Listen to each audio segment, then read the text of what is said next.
right, okay. The meeting will come to order. I think our sound man and all of the support crew have given me the thumbs up. We are reconfigured for the council meeting. Let us start with roll call. Councilmember Francina. Present. Councilmember Haney. Here. Councilmember Blatz. Here. Mayor Pro Tem Wyrick. Here. Mayor Johnston. Here. Okay, the Pledge of Allegiance. Councilmember Wyrick, would you lead us in the? Let us begin. I pledge allegiance to the flag of the United States of America and to the republic for which it stands, one nation, under God, indivisible, with liberty and justice for all. Thank you.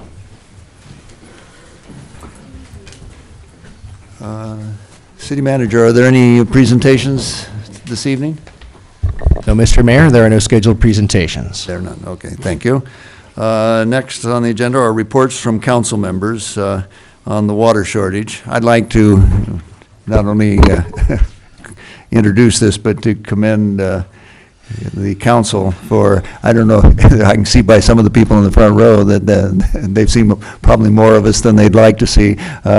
Water meetings day and night. The council has really made an effort to be out there, and Councilman Haney and Wyrick have made an extraordinary effort to stay on top of this. So with that, I don't know who wants to kick it off. Is that Randy? Thank you, Mayor. We're going to kick off our first meeting of the month, having Angelo Spandero come up and give us a presentation on where we are today with water. Angelo? Thank you, John. Good evening. And we'll need the TVs on. It's like mine at home. I gotta wait. I can't use the controller. There we go.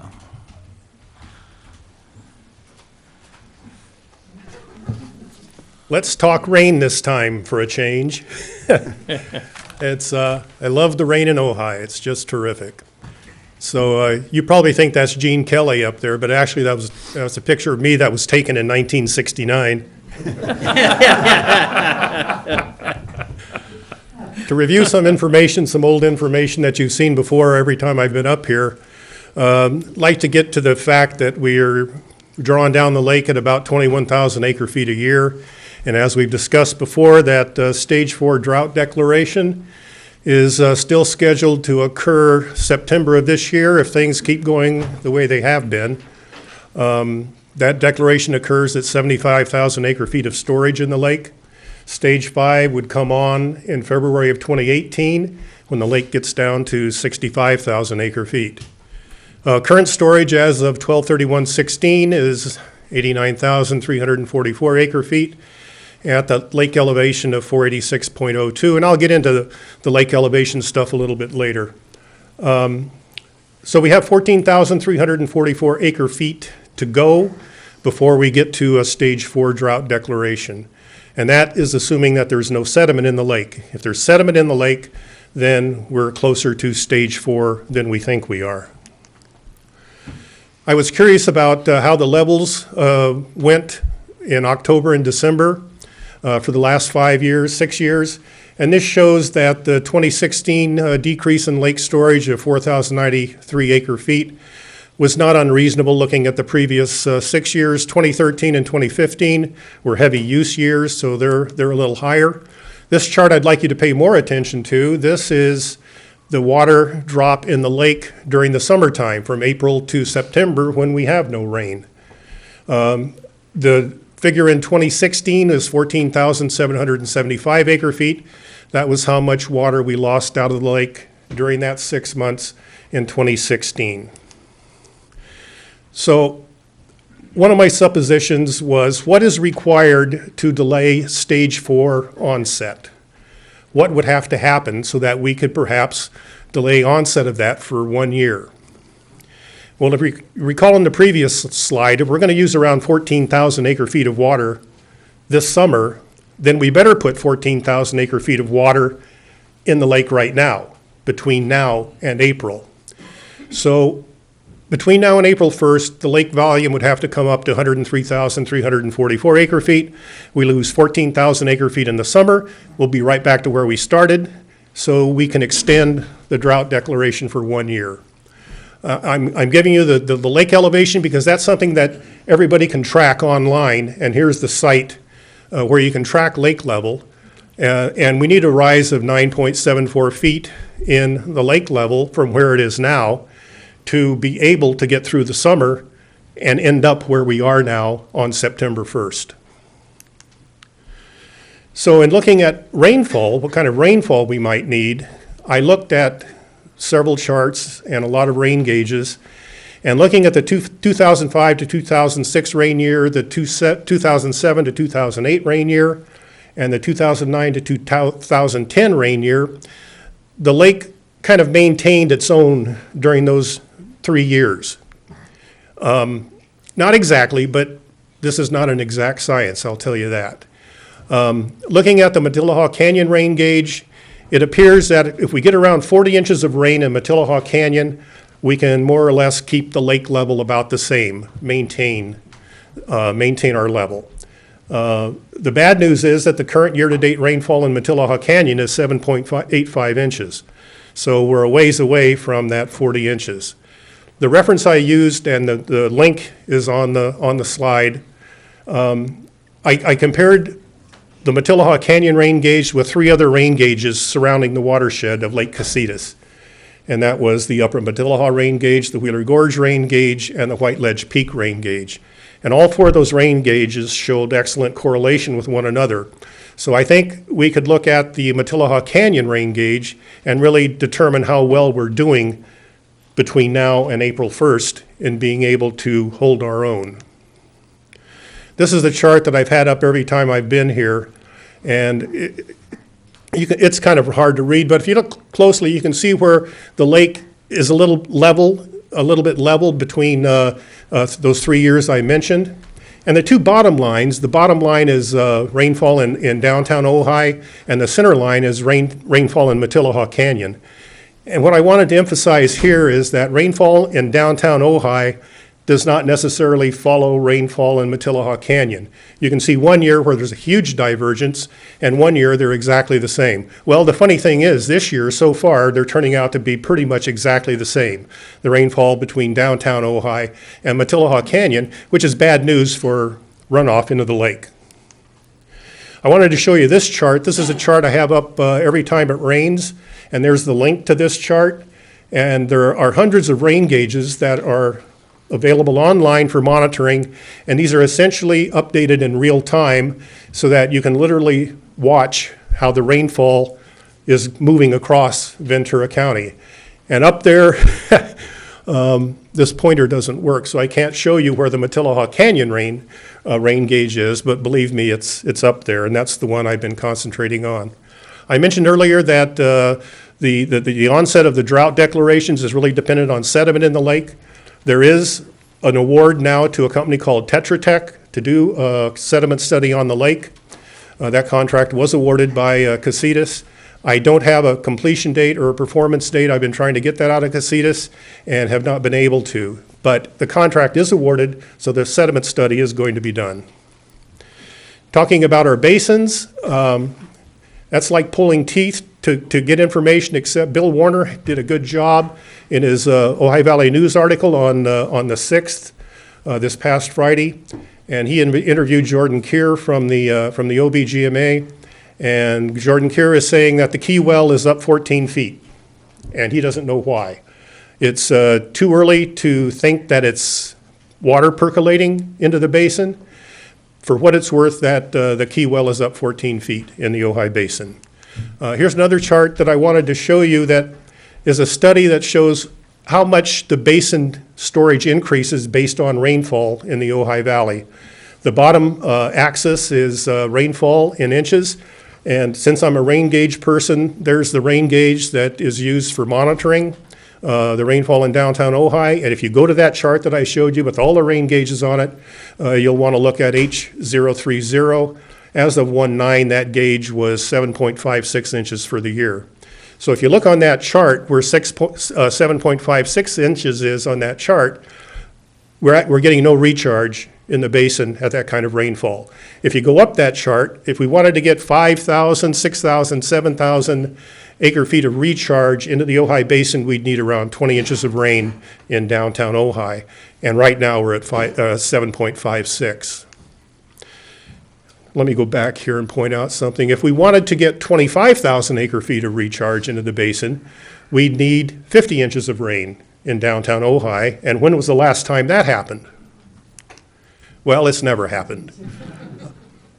This shows you a rainfall in downtown Ojai from 1905 until about 2013, 2014. So you can see there are a few years that tickled 50 inches, but 50 inches is probably not going to happen in downtown Ojai. The Upper Ventura River groundwater basin, it's even more difficult to get a handle on. Again, Bill Warner interviewed Bert Rapp of the Ventura River Water District. They only had one well online, and now that well, at least at the time of this article, that well was offline because of quality, and probably the deepest that well has been throughout the summer and the fall. So right now, or at least at the time of that article, VRWD had no wells running. Bert Rapp said that he hopes he's going to get that one well back online. I talked to Miners Oaks Water District. They have 4 wells, and none of those wells is pumping now, and that's been going on for a while. Although they think they've seen a rise of around 10,000 feet in this particular aquifer, in this particular basin. He's not sure, but it's still not enough to bring any wells back online at Miners Oaks. State Water Project reservoirs and conditions. Mr. Wyrick is going to get into this in his presentation, but there's some amazing things happening up north. And I wanted to point this out to you. Is a wonderful site to go and look at all of the major reservoirs in California for their status. So I've given you a lot of stats and a lot of links. This is my email address, and I have business cards with me. If you'd like to contact me, I can give you these links, and I'd be happy to pass on copies of the data as you would like to see it. And that's it. Let's keep singing. Thank you, Angelo. So, thank you, Angelo. Steve, again, all of this is going to be up on our website? Yep, we'll put it up as we did the previous ones. Okay. Yes, sir. So before I turn this over to Bill, I just wanted to thank you, Angelo. But, yeah, you might stay up there because you may have to correct me on some facts. I just wanted to reiterate a couple of things that I've learned recently. You've got a calendar year, you've got a fiscal year, and I just recently learned now we've got a water year. So the water year is October through October. So when we look at rainfall, let's think about nothing in October, nothing in November, 4 to 5 inches in December, and maybe an inch in January. So that's about where we're at, 7.5 inches. That's about where we are right now. So we're halfway through the season, and we've got less than 8 inches of rain. So I think that's just important to understand, because I think most of us think January to December, at least I do, so I was educated on that. That's the first thing I wanted to bring up. The second thing is understanding the difference between the recharge of the lake and the recharge of the aquifer. And again, Angelo brought that clearly, that the watershed for the lake is the White Ledge Peak, Upper Matillahawk Canyon, and Wheeler Gorge. So you've got 4 distinct areas that are actually coalescing water and bringing it into the lake, whereas we only have one in the city with our aquifer, and that's the San Antonio Creek. So understanding that's why when someone says, well, it rained heavily in Ojai, the critical thing is, yeah, we want it to rain heavy in Ojai, but we also want to know what is it raining out in the watershed. That's probably more important for the casita side of this. Angelo did bring up the how many inches of rain is it going to take to actually recharge these basins. I think we said 40 inches is going to give us roughly 20,000 acre feet. Well, I know, and let me preface this too, Angelo does not like to be precise, so we're ballparking this when we say this. well, there's so many variables. It depends how saturated the soil is. It depends how quickly the runoff starts to occur. So this is not an exact science. But I'm saying that we're looking at probably needing 40 inches of rain in Matilahaw Canyon so that we can extend stage 4 drought declaration for a year. And that's my guess, and you can shoot me if I'm wrong, but that's my guess. We're going to need a lot of rain, folks, in the backcountry in the next 3 months to make it through the summer and not suffer a deficit in lake storage from where we are now. So to help us understand that, right now, the lake level is at 89,468 acre feet. Okay, that's where we are as of today at 3 o'clock, all right? Casitas is not factoring in the sediment, which is another 10 to 12,000 acre feet that we may not have. So if we took our 89 and actually took that 10,000 from it, you can see we're at 79,000 acre feet. Stage 4 kicks in at 75. So we've got roughly 4,000 acre feet left in the lake before we should be in a stage 4. So that's just, I don't want to be the Debbie Downer in this crowd, and I don't want to be the person that's negative, but the facts are real. That this rain is great, but we're going to need I was going to use the A lot different more. term for it, but we're going to need a lot more of it. You have to. Sometimes I get excited, my English slips me. So I just wanted to make sure I closed with those facts so that we understood that we've got two bodies of water that are fed differently and are fed uniquely, and that our water season is not what we would actually think it is. It is from October through probably April. So that's the critical time that we're going to get any type of recharge to the aquifer and to the lake. And in wrapping up, so I can turn this over to Bill. To the chair for a second. To the chair for a second, too.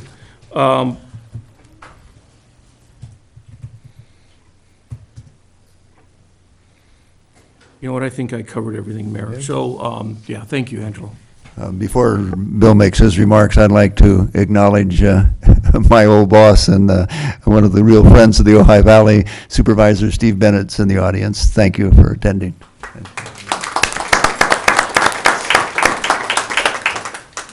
Okay. I promised just to Wyrick? take a couple minutes because I want to make a point of the tale of two regions. Through December 1st, the track of the reservoir in our aquifer pretty much tracked the pattern of the Keystone reservoirs for the State Water Project, namely Orville and Shasta. I'm going to concentrate just on Orville. For example, through December, we had a steady decline in the percent of capacity for both Casitas and Orville. We're kind of in the same boat there for a while. I think Orville got down to 41.89% right at the end of November.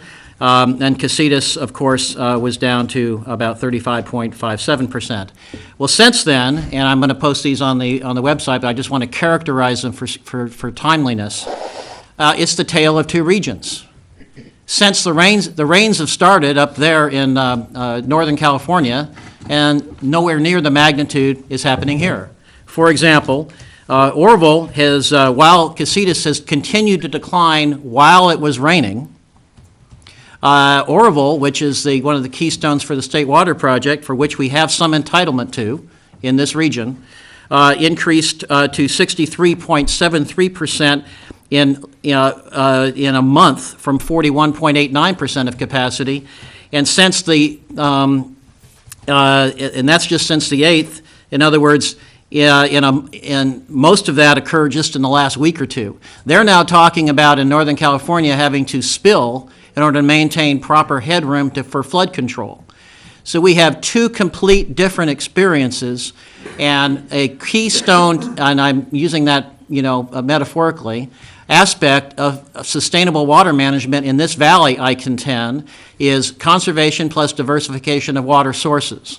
And the most effective part and the foundation part of diversifying water sources is to take advantage of this difference of two areas where we're probably having to spill water where we could get water from, whereas here we need 4 to 6 times the amount of water we've had to date to even hold our own. You look at the history of our water in the Ojai Valley, it's almost like to get better we need a flood. It's sort of an aspect of it. And just my final comment is that having a connection to the state water, at least having the ability to reduce the reduction of water leaving the valley and going to the city of Ventura by having our obligations there met by state water delivery, just at least having that is such an important aspect to water management in this valley. And diversification means across climate zones. State water is the least expensive method to reduce our risk that I see on the horizon. And without plumbing, we don't have options. And we got to start at least getting the plumbing to the treatment plant at the city of Ventura and doing everything we can for that. Just remind everyone that the city of Santa Barbara, and I'll repeat what I asked the manager of the city of Santa Barbara. I said, if you couldn't get state water and water from other sources through the pipeline that you put in 2013 and 2014, what would have happened to the city of Santa Barbara? And his answer is we probably, would have had a water death. Certainly a tremendous impact on their economy. And so we're in a situation where we have to conserve plus diversify. I think this experience right now that we're having between the Keystone reservoirs for state water and our valley only underscore that, and that's why I think it's important that we get that accomplished. Thank you. Thank you. Can I throw just one more comment in there, please? One last thing that I wanted to share that I didn't share before is looking at the amount of water that we're actually pulling from Casitas, which is in 2015, 2016 was 21,000 acre feet. So if we took that 21,000 acre feet again and took it from the existing 89,000, you can see we're already, if we're not replenishing back that 14,000 or that 21,000 acre feet, you can see the hurt that we're in. So that's one aspect on Casitas. The other aspect on the OBGMA or the city's aquifer, however we choose to call it, its recharge rate is actually slow too. So I have talked about this, and I'm going to talk about it till I'm blue in the face. We have got to figure out how to get these two bodies communicating to one another and creating a conjunctive use so that this community knows as we head down the road, if we don't get 40 inches, 90 inches, or 1,000,000 inches, what we're going to do. And it's imperative that we don't lose sight of that. Okay. Thank you, Randy. If there are no other council reports, we'll go to public comment, I think. Is that right? we have- On council reports, though, did we want to, any of the committees that we're on or any of that, did we want to? Well, This time? if it's urgent, I would say yes, but if not, I would say let's hold it, because we've got some big issues to talk about on the regular agenda, plus we have the audience here. Great. Okay? If we're in, Mr. Mayor, you also have the commissioner reports listed on here. I don't know if you wanted to invite any of the chairs of the commissions to briefly make comments, or that's your prerogative. well, if there are chairmen of the commissions that feel it's important to deliver it tonight, I would say now would be the time, but if it can wait, that would be helpful too. Okay, we will move to public comment, and I have a number of cards. This is the time when a citizen can address the council on any subject except those that are already agendized, and on those topics, you can also comment, but you need to wait till the item comes up. So this is for something that is not on the agenda that you'd like to share with the council. I've got a card here from Beverly Park Sherbo. Just asked to pull her card, actually. She said pull, okay, good, thank you, Beverly. The librarian, Ron Solizano, is that, am I pronouncing that right? Yeah. Close enough, yeah. Yes. All right. Yeah, thank you. Good evening, Mr. Mayor, members of council. My name is Ron Solorzano. I'm the regional librarian for the Ojai Valley. I just want to take a moment to talk about some of the events and programs we have coming up this next month or so. I'll keep it brief here. On Saturday, January 28th, we're going to be hosting a group of volunteers from the Thatcher School who are going to be helping us out with a special Teens Teach Tech program from 9 a.m. to noon. This is an opportunity for people from the community to get some help from local teens in setting up their smartphones, tablets, laptops, all those devices. We also offer this program by appointment, so if anyone's interested but can't make that event, you can contact Julie Albright at our library for more info. Let's see, after a brief hiatus, our ukulele club is starting back up again, January 11th, tomorrow. They're going to continue weekly every Wednesday at 6 p.m., along with our knitting club on Monday evenings and our tabletop gaming on Sunday. These are kind of the staple events of the library, so anyone wants more information, you can let me know. February 4th, also a Saturday, we're going to have Ojai author John Christopher doing a reading from his recent work, Beowulf, the Bear's Son. This is an origin story he wrote based on the oldest existing poem in the English language. And that book is, of course, also available to borrow from the library. On Saturday, February 11th, we have local photographer Stephen Adams, who's going to present a seminar on taking photos called Better Family Photos. He's going to cover some common problems and solutions and offer the seminar in a way that doesn't require any particular technical knowledge, which should be nice. He's going to talk about shooting portraits, landscapes, and more, and offer a brief introduction to computer photo editing using low to no cost software. That same day, February 11th, is going to mark the start of our next CSU Channel Islands lecture series.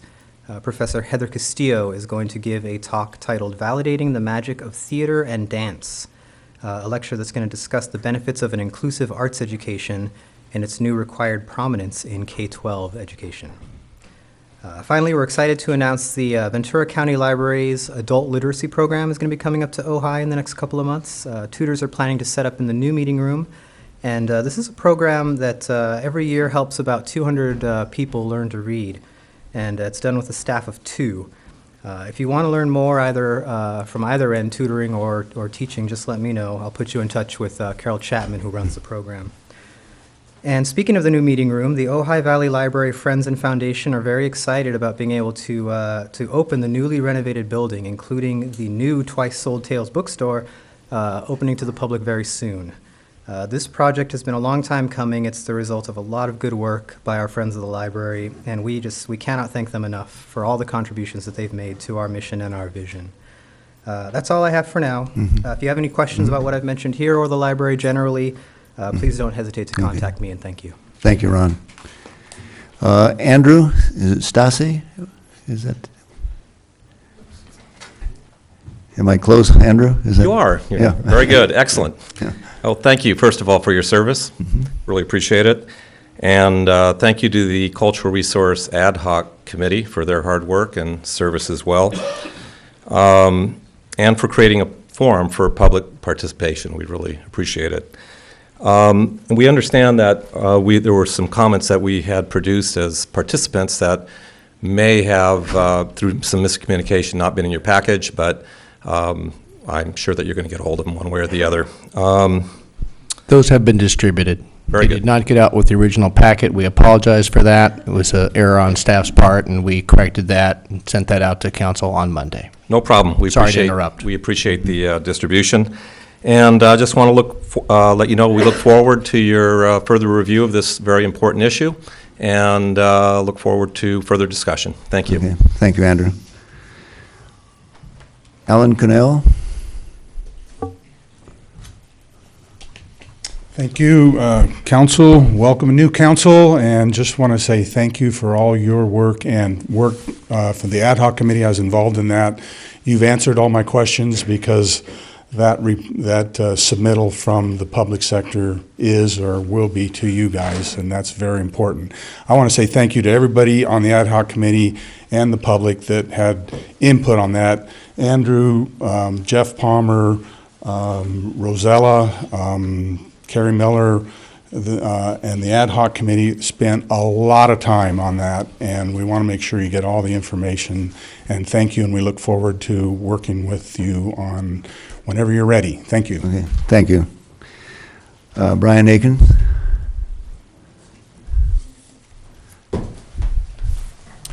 Good evening, Mayor. Good evening, Council. I'm Brian Akins. I'm here representing both the Ojai Valley Museum as a board trustee and the treasurer, also a member of the HPC. First off, I'd like to let you know of a wonderful event that took place, and we had an exhibit that opened Saturday. We held an exhibit opening from 5 to 7, and at 4 o'clock, we let in our Nifty 50, or Nifty 50 are the 50-plus people. Don was getting me the number, 50-plus people who contributed $500 to honor the museum for its 50th anniversary this year. Then at 5 o'clock, we opened it to everyone. The exhibit features the inspired Libby legacy of Ojai, going back to the city's 100th anniversary for its founding in 1917. And as the council knows, and as they have supported us, we have events that will be taking place all through this year. We did have a wonderful exhibit. I know Councilman Wyrick was there and saw it. We invite you all, as well as the public, to come and see that exhibit. It has a wonderful feature in talking about all the facets of history of the Nordhoff and Ojai communities over these past 100 years. There's a lot to read, there's a lot to see, and there's a lot to enjoy, and especially to bring your friends to see. We also have upcoming on February 4th, a Mystery at the Museum. Hopefully you came last year and you truly enjoyed that. Well, now we have a touch more mystery, and this year it will feature Mystery of the Ojai Valley. So a little bit more intriguing to our own community here. Again, we thank the council for their support, financial support, and all else support in helping us with this celebration. Look forward to a picnic, community picnic that will take place in the Libby Bowl, as well as Ojai Day. And we'll be working close with Amber on that. And then on the HPC side, I'm here only as an interested citizen waiting to see what takes place when a member of our own commission appeals the commission's decision. So we'll see how that goes. Thank you all very much. Right. Okay. Thank you, Brian. Jeff Wells?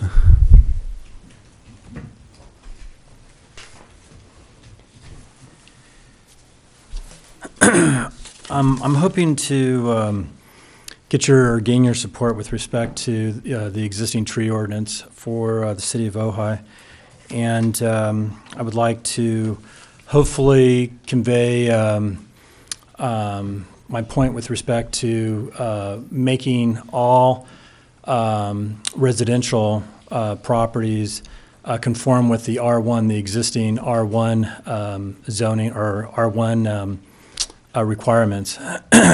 So as of right now, multifamily residential or any type of residential zoning which is greater than R1, there is a much more restrict, basically is like commercial or manufacturing or anything other than R1 restrictions with regards to tree and proper, what you can do with the trees on your property.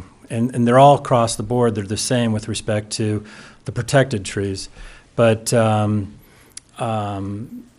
it just makes it that much more difficult to take care of your property with respect to tree care and whatnot, with respect to having to go through sort of the red tape with regards to the city and the city's requirements outside of the R1 zoning. But just to give you a little heads up, the OSHA basically states that there's 100 landscape and tree fall fatalities every year. And just in the past 3 weeks, we've had 3 fatalities, in one in Northern California and 2 in Southern California.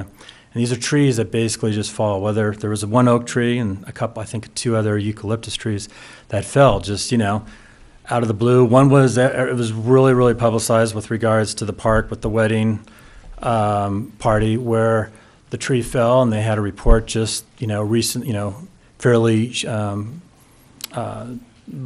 just before that incident where, everybody said that there was no indication of, any type of tree problem or effect, showing. So all I'm asking is that you look at this, that hopefully you agendize it and look at it seriously, because I'd like to be able to provide the tenants, of these properties, the same type of protection that any resident, on a single family residency or R1 zoning basically is given. Okay. Well, thank you very much. Could I make a quick inquiry? Certainly. Just for your information, Mr. McClary, when are we expecting the second reading of the changes that we're talking about, plus the tree resolution, to be on the agenda where you might want to show up, and we'll make sure it gets pulled for your input? January 24th, we have that scheduled for the. Yeah, I've might wanna been mark watching that that date. when it's been sort of postponed several meetings. You might want to mark that date, the 24th. Okay, thanks. Okay. Severo, Laura, are you here? Hey, welcome. I'm a little under the weather, so excuse my voice. Mayor Johnston and City Council members, staff, Chief, and Chief Norm that's back there. I just was wanting to give a quick update of the Green Coalition. I now sit on the board to remind everybody in the public that we are doing the e-waste January 14th. You could take all of your electronics, your CPS, use your monitors, stereos, printers, TV, handheld like cell phones, and cameras. So it's this Saturday at the Ojai Community Bank. And so you could go on the Green Coalition website, and also the Sweet Swap, which happens the fourth Saturday of February, which is this year is February 25th, just to put in on your calendars. I do want to talk about another item. It's on the consent calendar. Taking off my Green Coalition hat, it's item 1H, the cultural resource. I'm not sure if this is appropriate time. I know there's previous speakers already talking about it, or if the items are going to be pulled and we're going to talk about it during the consent calendar, or should I make my remarks right now? We won't be talking about it tonight. It's going to be scheduled for the 24th for discussion. Okay, because I just had some questions in regards to the report, because concerning the previous council direction, we had talked about submitting all the materials by a certain date, then distributing it to the council. Then at that, we were going to get direction from the council and a status report about a report that was going to be generated by Councilmember Haney and I and the city manager. And I just was hoping that was still the current direction, because if there's other direction, then I feel like there should be an open discussion about that before anything is made public or you receive and file that item. The information is just voluminous and 2 years in the making, is on the agenda to be received and filed this evening. And that next meeting, we will openly discuss what the next step will be. Okay. I just wanted to make sure, because I do have the recommendations in front of me, and it says provide direction to staff in a discussion item. I just wanted to make sure that in that recommendation, it has a report by me and Councilmember Haney and the city manager, because it's not specified on the file and receive item. So I just want to make that clear, if that's still part of the recommendation, if we could pull that item to amend to put into the recommendations, that language, if that's possible. Mr. City Manager, is that in there or not? I have it right in front of me, so it's not on there. I just want to make sure that it. Well, I'm really looking to, not to pass the buck here, but really looking for some direction from the co-chairs or the existing chair who's member of that committee. I know there'd been a lot of discussion about something forthcoming, and this is as far as we've gotten to date. So right. I don't know what the pleasure is at this point. If that report has been submitted, we'll be sure that the council gets it on the 24th. Well, yeah, and I had a feeling when we had the discussion on council, we weren't going to generate that report by this date, because it was pretty short. It was a short period. That's correct. So it was probably going to be generated when it was going to be put on the agenda. So I just want to make sure that's put into the recommendations. Okay. As soon as we receive it, we will incorporate that.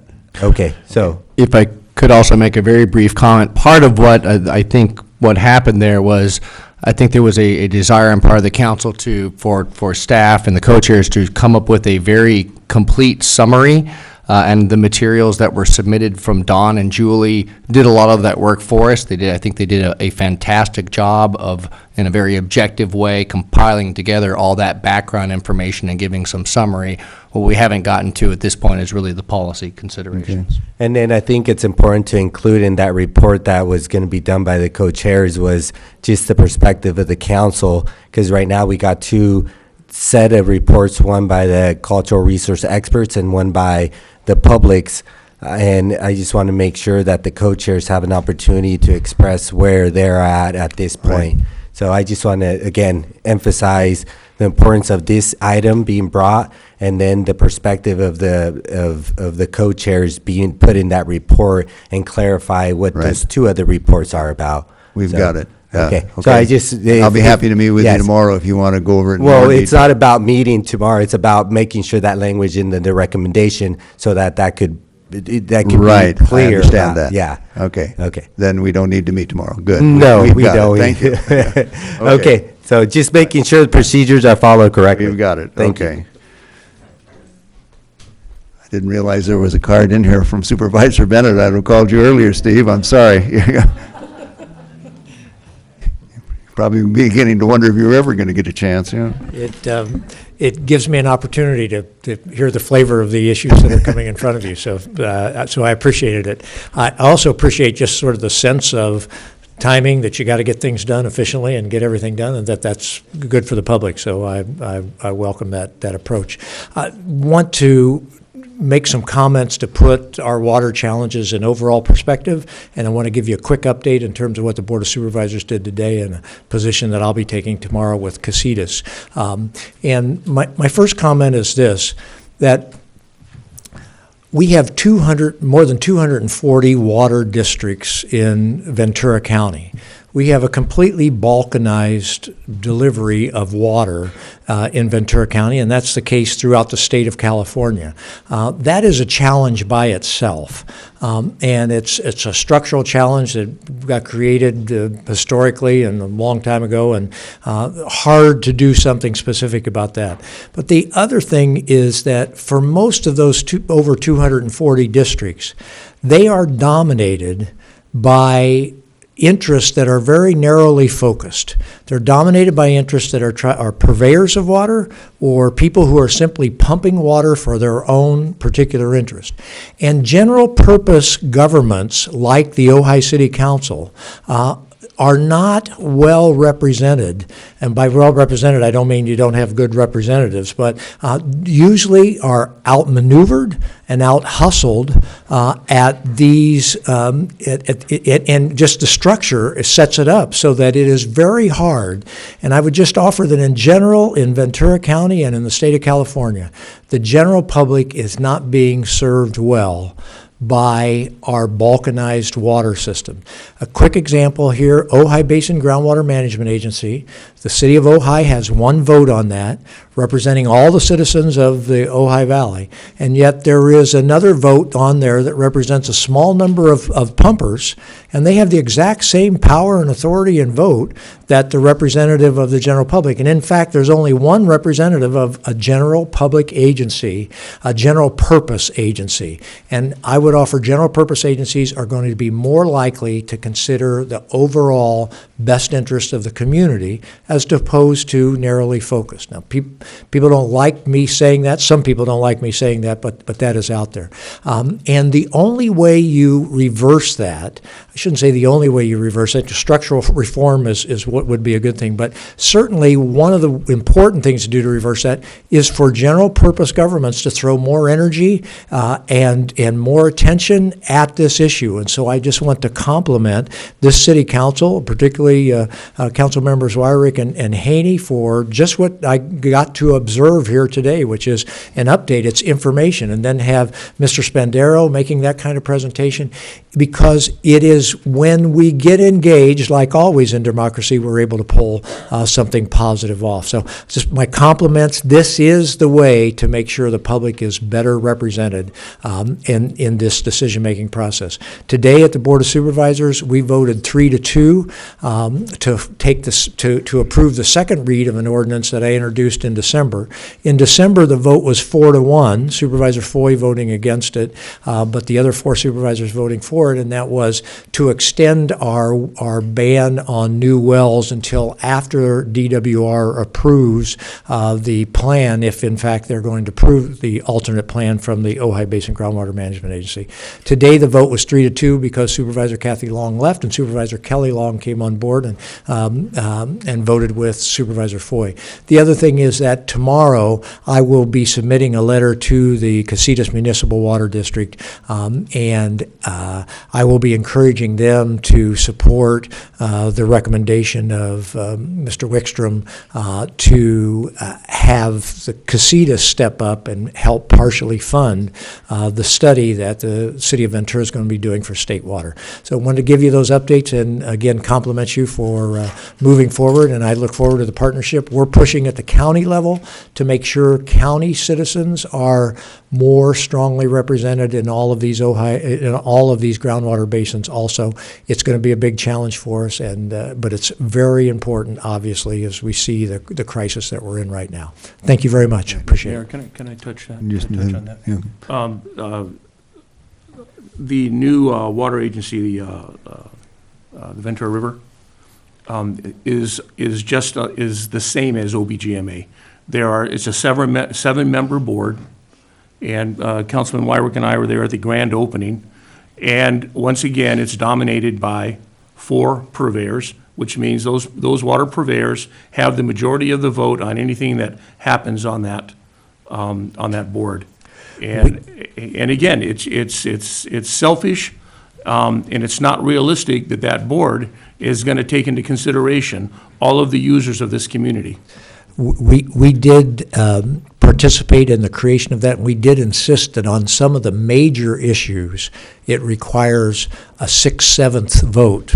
So you have 6 people that have to approve it simply because of concerns about the makeup. It's not the structure that I think is absolutely ideal, but it's the structure that was negotiated, and we at least tried to get a stronger voice for general purpose governments like the County of Ventura, City of Ventura, and hopefully when we have these structural things come forward, we can continue to insist on good representation for general purpose government. Well, again, where we failed as a council is 8 or 9 months ago, we had the opportunity to sit on that board, and we chose not to. And I'm not saying that we're negligent, but at the time we were, obviously. We should have had a member from the Ojai community. When we have more time, I could talk forever about how we got to this point where these general purpose governments didn't get as much influence, but I know there's not time for that at this point in time, but I certainly appreciate your concern about that. Thank you for coming. Thank you, Steve, for coming.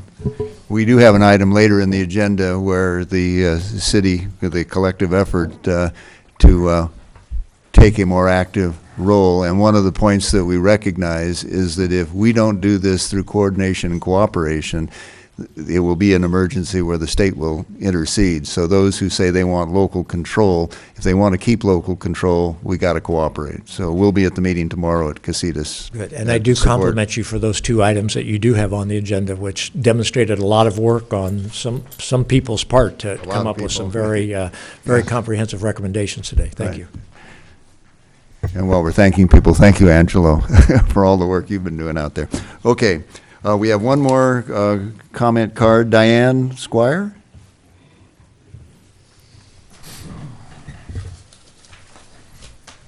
Hi, I'm an Ojai resident. Thank you for hearing us. As I mentioned in the earlier meeting of second dwelling units, I would like to propose, or I didn't mention this part, I would like to propose that the Ojai City Council start considering the issue of rent control in Ojai. As a 9-year resident here, when I first moved into the Ojai Valley, I was able to find a room for $600 a month. Then I moved into an apartment at the end of North Ventura Street. There are 34 units, Ojai Gardens apartments. I paid $900 a month for a 2-bedroom, 1.5 bath unit. That stayed at that rate for several years, and then when the property sold to outside remote investors, the rents started going up 10% a year. I'm now at $1,300 a month for the same property, where not only we had to provide our own refrigerator, washer, and dryer. It was not included in the unit. And now we've gotten notice that March 1st it goes up 15% a year to $1,500 a month. And I was told by the managers of this unit that the owners, who are investors, will charge as much as they can get because they can.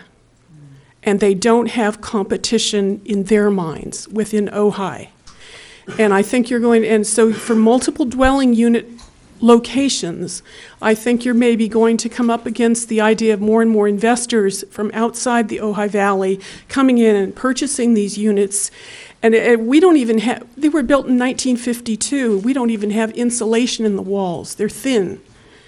And during the summer, it's very hot. And there's been no improvement on the property since 1952. So it's an issue. It dovetails with the need for housing, affordable housing, second dwelling units. It's time to look at rent control. And I would like to ask that you agendize that at some point here. I'd be happy to work with that, but it's time. So, thank you. Thank you. Okay. That brings us to the conclusion of the general public comments. We now come to the consent calendar, item 1. Normally, I don't believe we usually have comments on consent, but we do have a request for a comment regarding the cultural resources, and since Mr. Laura has spoken on it, I think we have Julie. Would you like to come up?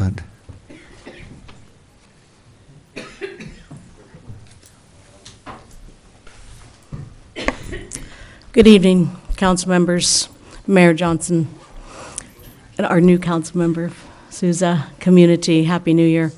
Yes, I just wanted to reiterate what Severo Lara had said about what it says there on the consent item, that staff was already directed at the last city council meeting to work with the co-chairs of the ad hoc committee meeting, to work with Mr. McCleary to write a report.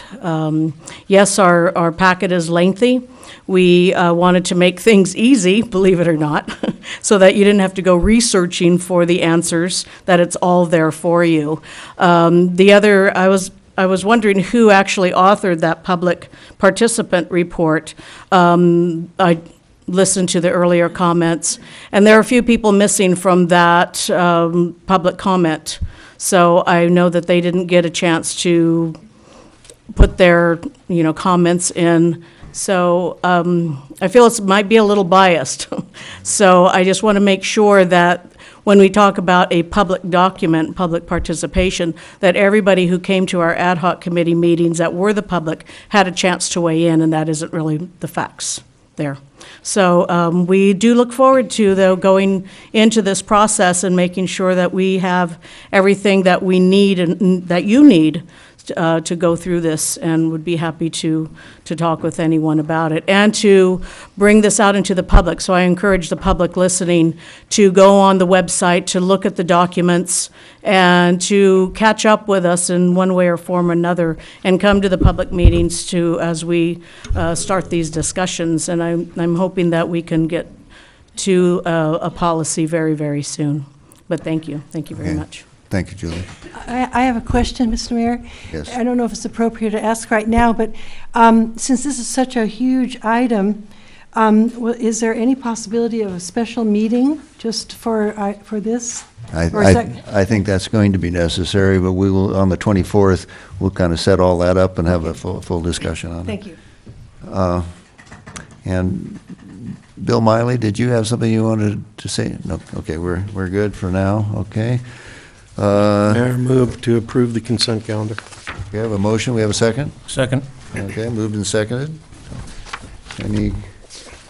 All those in favor? Aye. Aye. Opposed? Okay, motion passes. We are now at, public hearing. Consideration of an appeal of the Historic Preservation Commission's approval of work permit WP 1605. Staff? Thank you, Mr. Mayor. Our Community Development Director, Kathleen Wold, will be giving the report. If you could just give her a moment to find her way into the chamber. Okay.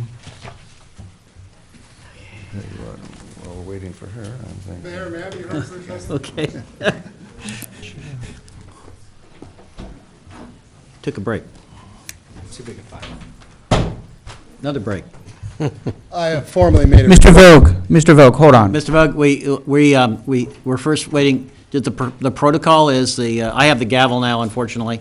The protocol, Mr. Vogt, is the staff report, and then we would open the hearing. Okay? For comment. So the staff report would come first. So please make yourself comfortable. I know you, yeah. And since I do have the gavel, Ms. Wald, I would suggest a short summary. Okay. Because one of the appellant requests would considerably shorten the entire matter if we just chose to follow that request. Thank you. So you ready for my report right now? Sorry I'm late. I was listening intently, I guess, and not intently enough. So before you tonight is the consideration of an appeal of the Historic Preservation Commission's approval of work permit WP 1605, a proposal to construct a 2-level single-family home, a detached garage, and a gym, and a tennis court on an existing legal lot at 1010 Foothill, affecting Ojai Historic Landmark Number 4, the Libby House at 1,000 Foothill. And as you know, in your packet tonight, we have a staff report and the materials that went to the HPC. But subsequent to this being prepared for you, I think there was a request from the appellant to ask for continuation. So I'll just point out in the staff report that we gave you a summary of what went on, and we have taken the 7 points that were provided in the appeal. And I think this gets a little confusing because there's an applicant for the work permit and then there's an appellant. So I just want to make sure there's any confusion in the report. We tried to separate those out. So in the appellant's position, we took the letter of appeal and we broke them down into each position that he had, which there were 7 of them, and we provided you a response to that. We did not take this as a de novo type situation, but just kept it to those specific points. And so I'll read those into the record. That the first point is that the city had no jurisdiction or authority to approve the WP 1605 under the municipal code or state law. Our response to that is that section 4-8.15 requires that the HPC approve a work permit before any construction occur on a landmark property. The HPC also makes recommendations regarding properties subject to Mills Act agreements. The subject property qualifies in both accounts. Second point. Kathleen, can I interrupt you for just a second? We do have a request for a continuation, right? Is there a general feeling of the council that they want to continue it, in which case we would be presenting this information later, and that would save you the effort. If we're not going to continue it, then we'll come back. So is there a motion to? I want to move to continue based on some of the process questions I've seen. Second. There's a motion and second. Any discussion? If not, all those in favor? Aye. Aye. Those opposed? What date? Okay. What date is the continuance to? What, to the next council meeting? Well, let's ask the city manager. May I ask Mr. Vogt the question of when he would feel he could be prepared? Would that be germane and appropriate? Yes. Is that okay? Oh, sorry, I said yes. I didn't have the mic on. Microphone. Seems I have a total inability to follow protocol, and I apologize. Is the next meeting on the 24th? Yes, it is, sir. I will be prepared, sir. My motion is amended to say the 24th. Okay. Okay. All in favor of the motion? Aye. Aye. Those opposed? Okay, the matter is Thank you all. continued. Thank you. And thank you, Kathleen. Sorry to drag you out here. Okay.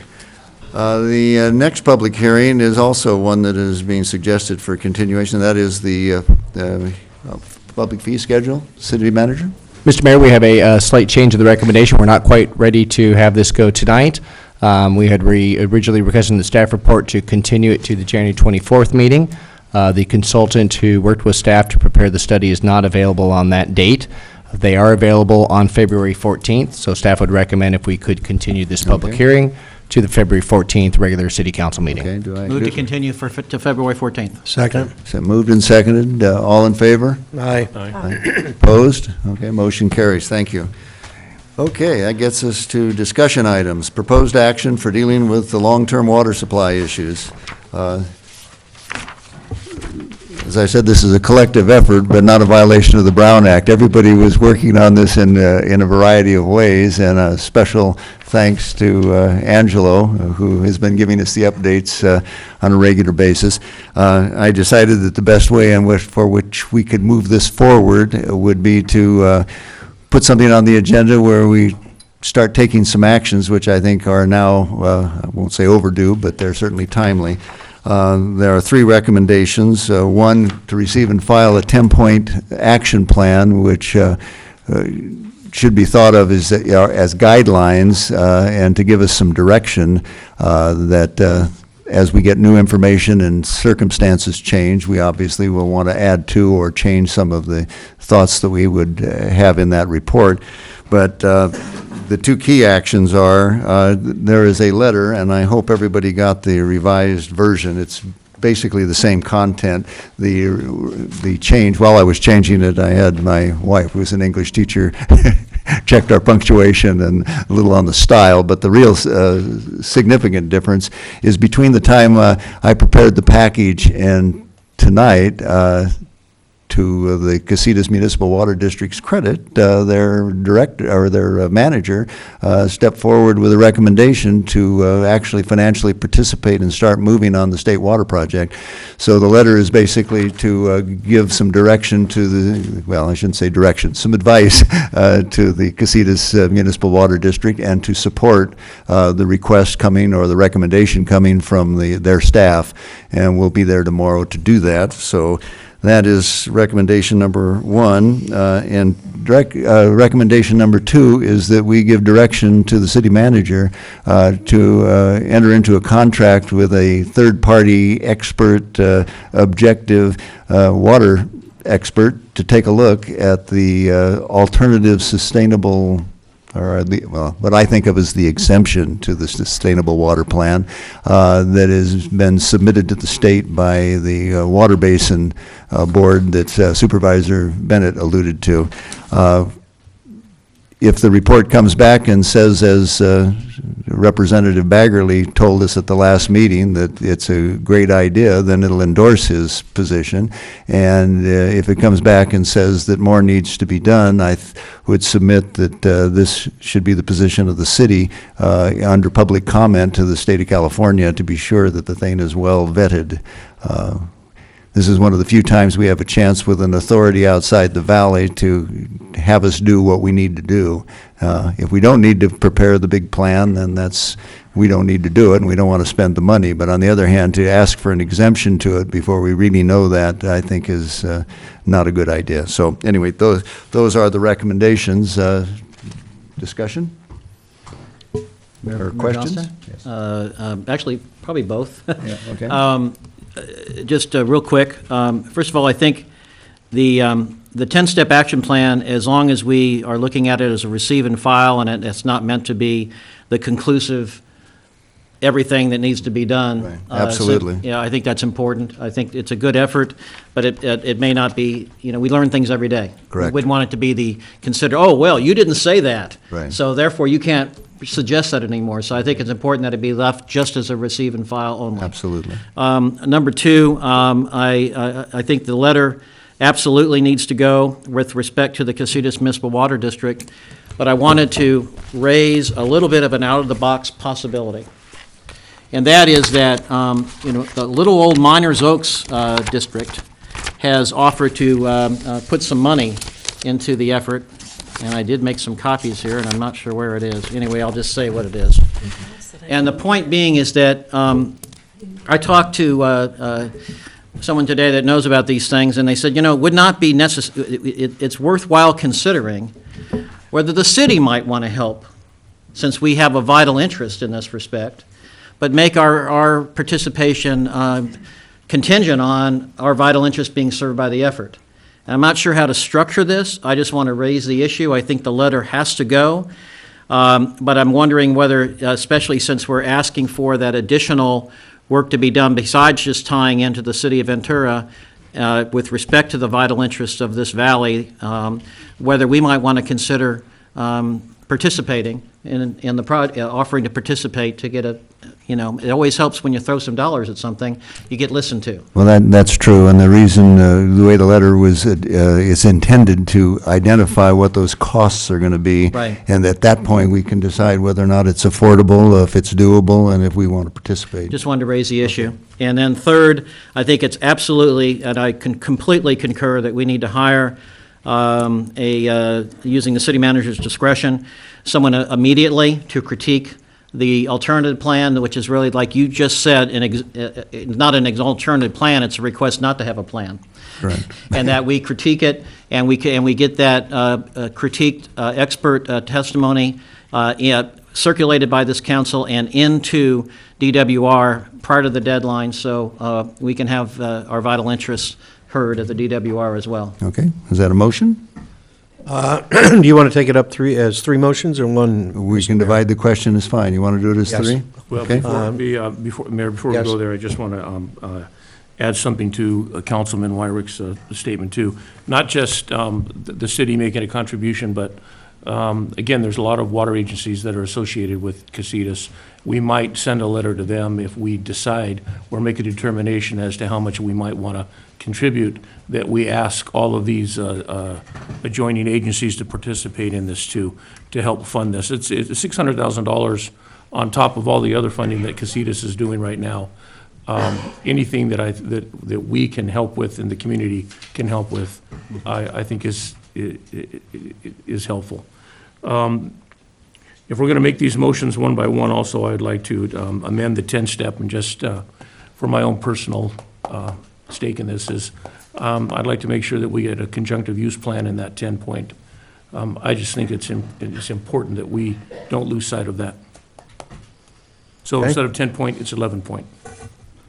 All right, I will move as to item one that we receive the 10-step, which would include conjunctive use, receive and file. I'll second. Okay, any further discussion? If not, all in favor? Aye. Those opposed? Motion passes. Okay, secondly, I'd like to authorize the mayor to sign and deliver the attached letter to Casitas Municipal Water District as to the tie-in project. Is there a second? May I, I'm sorry. Is there a second? I'll second. Okay, moved and seconded, yes. I'm going to ask for a friendly amendment, that the motion include the future consideration of financial participation in the consulting study by the city. I have no objection to that amendment. Well, let me weigh in. I think that that's premature. We don't know what they're going to do, and for us to be offering, since we are the general purpose government, we may very well, if they pass the hat, have to join in this. Right. But I think at this stage, we're just better off to support what they are doing and ask them to get a cost estimate, and then we can then maybe pass the hat around the entire valley if the cost is prohibitive for one agency to deal with it. My amendment was meant just to make sure it's not precluded. Right, no, it's not, yeah, okay. There's nothing in this particular item that precludes what you're asking for, I don't believe. Okay, Is there- further discussion? If not, all in favor? Aye. Those opposed? Okay, motion passes, thank you. And then my third motion is to direct the city manager to immediately contract for an in-depth technical review of the OBGMA alternate groundwater sustainability plan. Do we have a second? I'll second that as well. With the discussion. And question for staff. Yeah, and a question The for staff. seconded motion. Well, more importantly is, are we going to determine how much money we're going to allocate for this? Point of order, Mr. Mayor. Yeah. Point of order. A point of order, is this regarding what we're discussing right now? Is there going to be a public comment on this item before you vote? That's a good point. Sure, okay. Your point is well taken, go. Yeah, he did put a card in here. Oh, I'm sorry, Bill, I didn't see that. There's here. There's several. Yeah, okay. Sorry about that. Okay, we do have some cards there. My apologies to the audience, okay. So- Bill Miley, North Signal Street. I've read the letter and the 10-step policy proposal, and I like what I read.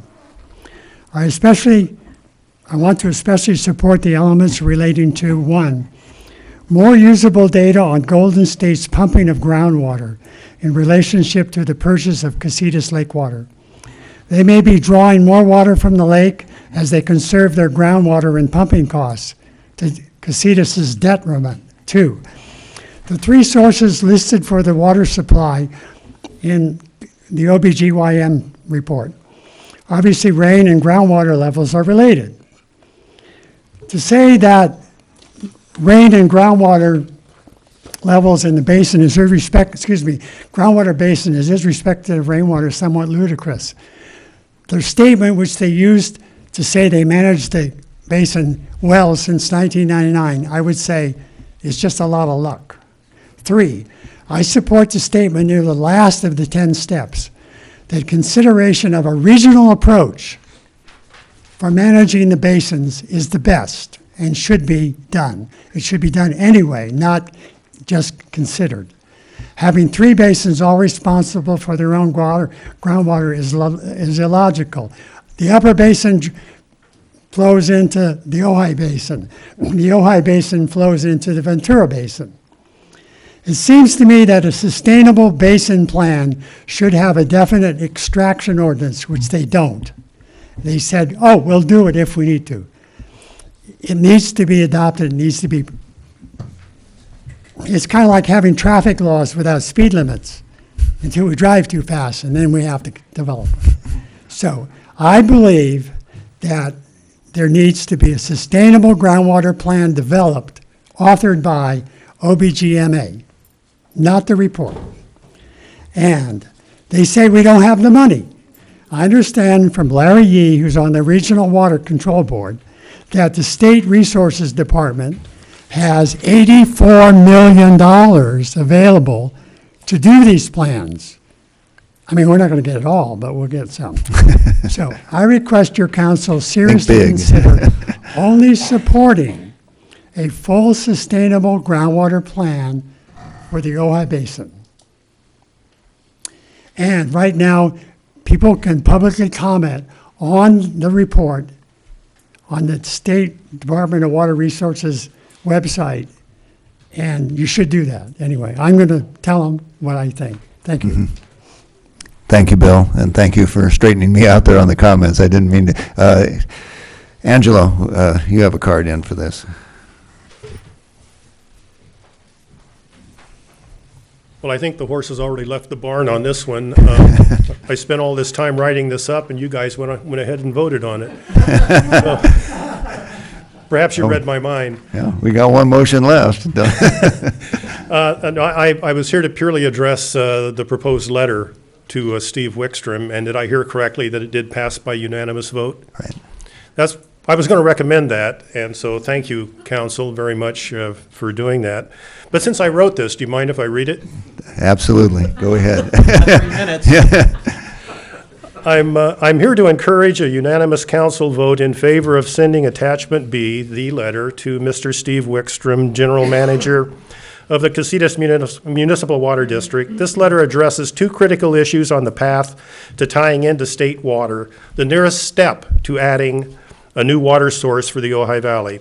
The first issue is asking Mr. Wickstrom to immediately request from Kennedy Jinks, the current contractor for the tie-in, a quote for scope of services to complete the tie-in in West Ventura to enable state water to be pumped up the hill to the Ojai Valley.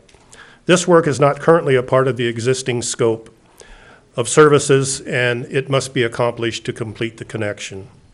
The second issue is showing our support as a community for Mr. Wickstrom's recommendation that Casitas fund up to $200,000 toward the scope of services currently under consideration by Ventura Water. The total cost for this scope is upwards of $593,000. Casitas' commitment is in excess of 1/3 of that amount, even though 4 agencies are participating. I think it's a very generous commitment. This offer by Mr. Wickstrom illustrates a serious commitment to this effort and represents the importance that Casitas and the Ojai Valley place on this project. I've heard 3 points of opposition to this tie-in. The first is that the water will be expensive. Well, I ask you, what are you willing to pay for water if you don't have any? Plus, no per capita cost impacts have been published yet that I know of. So let's not hit the panic button just yet on what cost increases may be. The second point is that Ventura and others will be able to steal our water if we have this tie-in. Well, we've been sending water to Ventura through pipes by formal agreement since 1995. Piping now exists to send water down the hill to Ventura. No one has stolen all of our water yet. Right now, we can't pump it back up the hill, and that's our problem. Having Ventura hooked up to state water may lessen their need to get water from the lake, resulting in a net gain for the Ojai Valley. And the third thing I hear is you can't count on state water. Well, that's true. But let me ask you this, what can you count on 100% of the time except death and taxes? However, if we don't have the connection, there is no chance of getting allocated or supplemental water from the state. I prefer some chance to no chance. A critical board vote on this commitment will be at tomorrow's Casitas meeting at 3 p.m.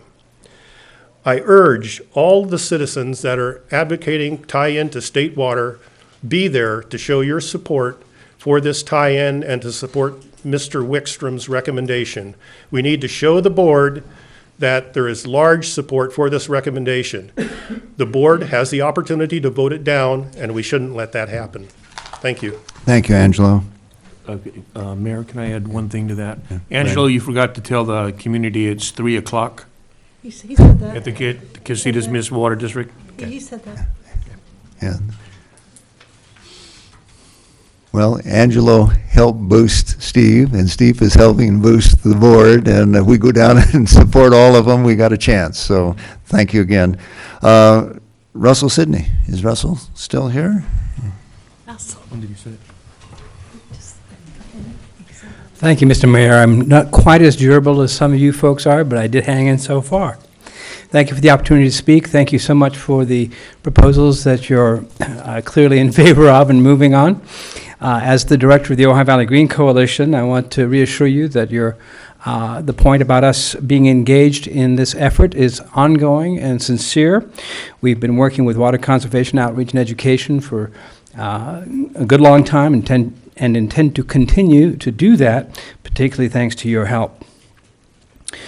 We're really, we are in fact moving on the suggestion that a number of our conversations with each of you have encouraged us to look at demonstration sites for the purposes of water conservation, including the area behind City Hall.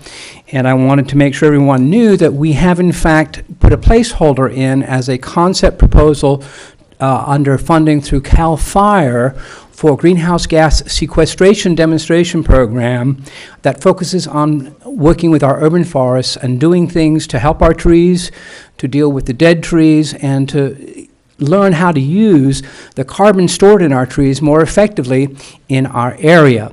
And of course, the adjunct to that is that doing that allows us to not only deal with greenhouse gases, but to improve our water content in the soil and our ability to recharge our aquifer by trapping the water in the organic material and having the trees and the organic material work to improve the groundwater recharge.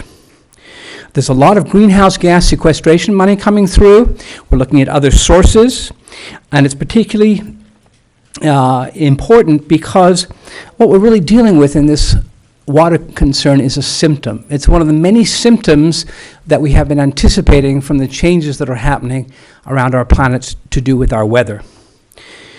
Greenhouse gases are a way to reduce that symptom, and we are encouraged that that is moving forward and that perhaps people will realize that sequestering carbon is one thing and generating it is another. If we can work on both of those things, we will be dealing with the cause. The coalition stands ready to help with all of these things. We have the opportunity to do things in a way that we can take things on in an affordable way and be nimble in how we handle these things. We have increased capacity to work with additional things above and beyond demonstrations, education, and outreach, including the ability to bring professionals in to help build some of the foundational information that we need to be able to take informed decisions and to figure out how to take the additional steps. That would include things like the items in number 4 and number 10 in your list. The concern is the uncertainty of the weather, meaning a break in the drought would not mean we are done with the water supply concerns. It's the uncertainty And that's why I certainly support the conserve and the diversify approach that's being suggested. Thank you for your time. Thank you, Russell. Okay, did we have a motion on the Had a floor? motion for number 3. Okay, motion for number 3, and I think the city manager wanted to make a comment, probably with a budget adjustment maybe. Yes, I was asking, one, if the motion could include a maximum amount not to exceed. I saw in the staff report an amount quoted between $2,000 and $3,000. And then I also wanted, was there any type of direction in terms of who to select to be able to complete this task? Or do you want to leave that completely up to the city manager? Mayor Johnston, he's asking a question. I have a response. If it's in order. By all means.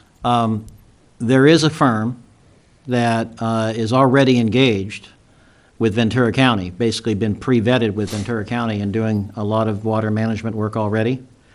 And I think you know the firm. I don't know if I need to call it out. Or should I or not? Yeah, go ahead. Can we not? No, I probably shouldn't. I shouldn't call the firm out. But there is a firm that's already engaged with Ventura County in terms of doing watershed management work. And it seems to me that we don't need to reinvent the wheel if these people are already up to speed with some of the watershed issues since they've already worked with the county. And if you don't have that name, we can get it to you. Okay. But I think that would be certainly, because time is of the essence here. And the other comment in terms of direction, we have adopted a policy that we don't think this is a good idea to have an alternative plan. So I think the direction is we want to have a critique in support of that position. Well, wait a minute. I suppose we would like it to agree with us, but it seems to me that what we're looking for is a professional, objective evaluation that will come back. If we don't agree with it, I would say we don't submit it Well, to the there you state. go. On the other hand, if we do agree with it, Well, then I'll amend my comments, because the deadline is February 26. So that means we're going to have a report back for us to look at if we want to submit it as official city critique prior to that deadline. So we need to bring it on the 14th of February. I have a question, Bill. It is So the next meeting's date you just 28th. said is what, February? February 26 is the deadline That's for the- DWR comments. That's the 60-day period? Yeah, that's, Okay. so the 60-day countdown's already Right, so started. we got to move. Yeah. Right, so we would need to get it to council at the On the very latest 14th. on the February On 14th, 14th and regular another meeting. reason to talk to a firm that's already up to speed. Understood. Mr. Mayor, I'll amend my motion in a moment. I have a question for Mr. Summers. Is there any issue with the consulting firm that we select? Do we have any limitations on who we can select in terms of competitiveness or competitive bids? At the price that I understand is on the table, $2,000 or $3,000, no, there's no requirement for competitive bidding. All right. Then I'll Above go- that, yes, but I would suggest that the direction not be single firm specific Right. in case that firm proves unavailable. Okay. Then, Mr. Mayor, I'm going to amend my motion to include not to exceed $3,000 and for staff to research whatever firms are available that can provide the report that we need. Okay. And the second agree with that? I got a second. Okay, we've got moved and seconded. Any further discussion?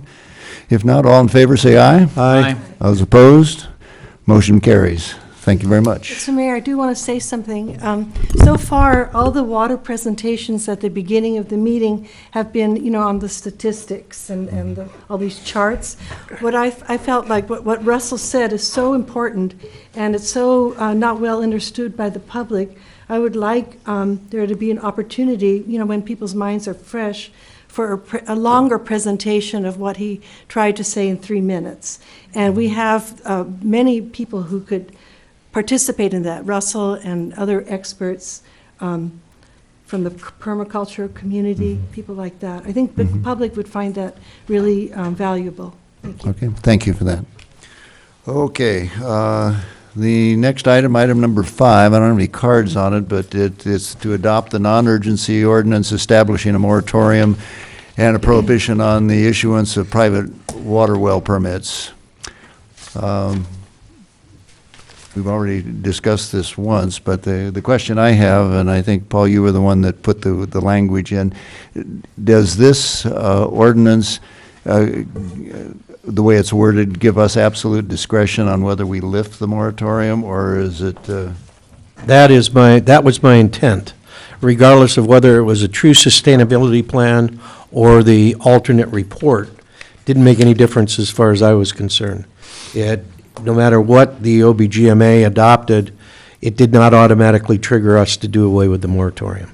Yeah, That- a if I could question jump for- in here. Yeah, I was going to ask a question of the city attorney. Do we have any Yeah. comments, Chair? No, we don't have any cards yet. The city attorney, is this, if we were to change the language to, the current wording says when the plan is submitted to the state as opposed to when the plan is approved by the state. And I was wondering if we could change the wording to say, to trigger the event when the state approved it rather than just the application for the exemption. That could be made. It would require reintroducing the ordinance. Mhm. But I'll note that there's further language that may accomplish the goal you're seeking. Okay. On page 5 of 8 of attachment, or attachment 8, page 407, also 5 of 8, two different page numbers on the bottom. Section 3, subsection D, which builds in this exception that's at issue, provides that the permits may be issued again for water wells if two things happen. One, OBGMA or another suitable agency under the same law submits a groundwater sustainability plan or alternative plan for the Ojai Basin to the state, and the city council takes further action. The submission of the alternative plan by OBGMA alone does not trigger anything. It also takes further council action. You could rephrase that to be, and the state approves it and the council takes further action. Either way, we've ordered this to require council action as the trigger. This Okay, is also and- captured on page 6 of 7, section 9, effective date. This ordinance continues until the council takes further action. Okay, so if I understand your opinion, that is that this as written will hold up and we, for whatever reasons, can delay the issuance of permits until this water situation gets cleared up. As long as the drought findings that this relies on continue to be Right. true, yes. Right, okay. No, that was my intent Yeah. of the original motion. Yeah, I share your concern. I wanted to be absolutely sure, since our position right now is we don't think the alternative plan is a plan, and we don't think it should have been submitted, and we're awaiting a critique, that we make sure that the language referring to the alternative plan here is in no way controlling. Because initially, we were just talking about a sustainability plan, not an alternative plan. And I see the language in here of oral alternative plan. I don't recall that language before. It may well have been there, and I've overlooked that. It was.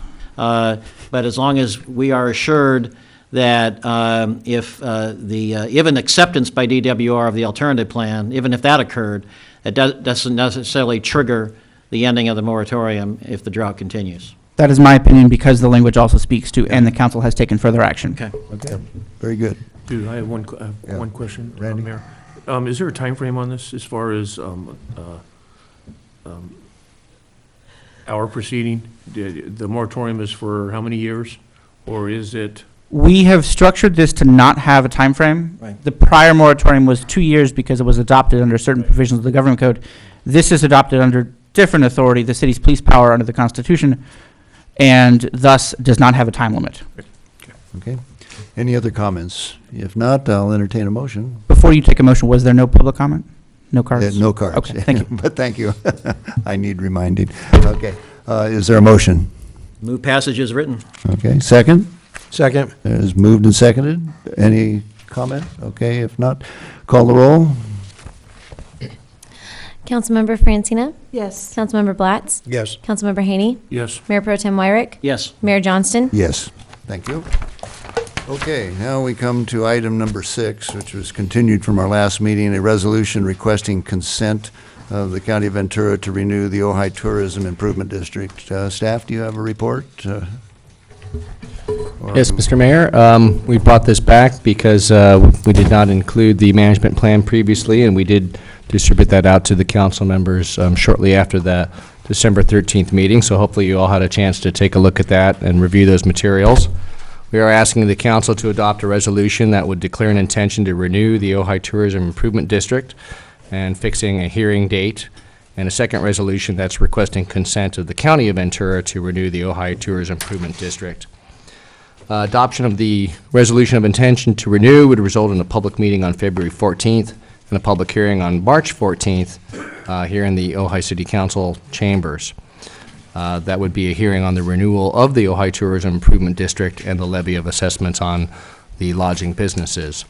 Adoption of the resolution requesting consent would result in the resolution being transmitted to the Ventura County Board of Supervisors for their consideration to consent to include their territory in the renewed Ojai Tourism Improvement District, because again, the district is beyond just the city limits, and it does go into the unincorporated portions of the Ojai Valley. The district is a benefit assessment district proposed to continue to funding marketing and sales promotion efforts for greater Ojai lodging businesses. We did touch on this briefly at the December meeting, so I won't get into all the details here.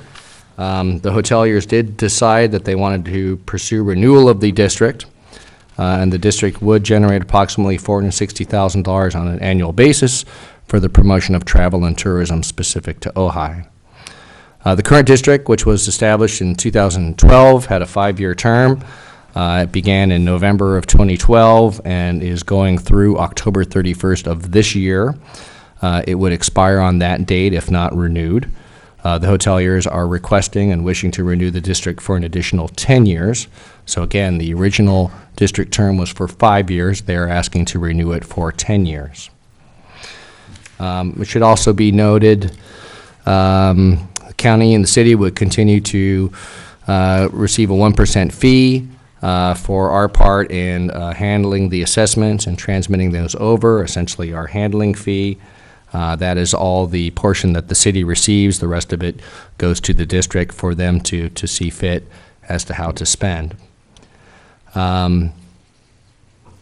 I did note, and the numbers have not changed, but just to fill in the blanks here, we did receive positions, or we did receive petitions in favor of district renewal, was submitted by 11 lodging businesses, which represented 79% of the total district. Also wanted to point out here that they are asking for a change in the assessment rate. If you turn to attachment A, page 2 of 4, page 6-6 of your packet, the initial assessment rate would be 1% of the gross short-term room rental revenue. Beginning January 2018, they would be asking to be able to increase the assessment rate to 1.5% of the gross short-term room rental revenue. During the 10-year term, the assessment rate could be increased by the Owners Association Board to a maximum of 2%. So again, right now it's at 1%. This would allow them the ability to increase it up to 2%, as described in Section 5. The assessment rate may also be decreased by the Owners Association Board, but it shall not drop below 1% of the gross short-term room rental revenue. And I also should note that the maximum increase or decrease in any year shall not exceed 0.25%. Be happy to answer any questions. Mr. Mayor Johnson, I have one quick question. Sure. Technically speaking, if the county decides in the unincorporated area to provide licenses for hosted short-term rentals, would that be considered a lodging business for purposes of this district? Mm-hmm. In terms of assessment? My understanding is that it would. Thank you. It would have to, because we already have 34 short-term rentals on the list, so you couldn't discriminate. Okay, I have cards. I remembered, folks. Item number 6, the ubiquitous Bill Miley. You're on.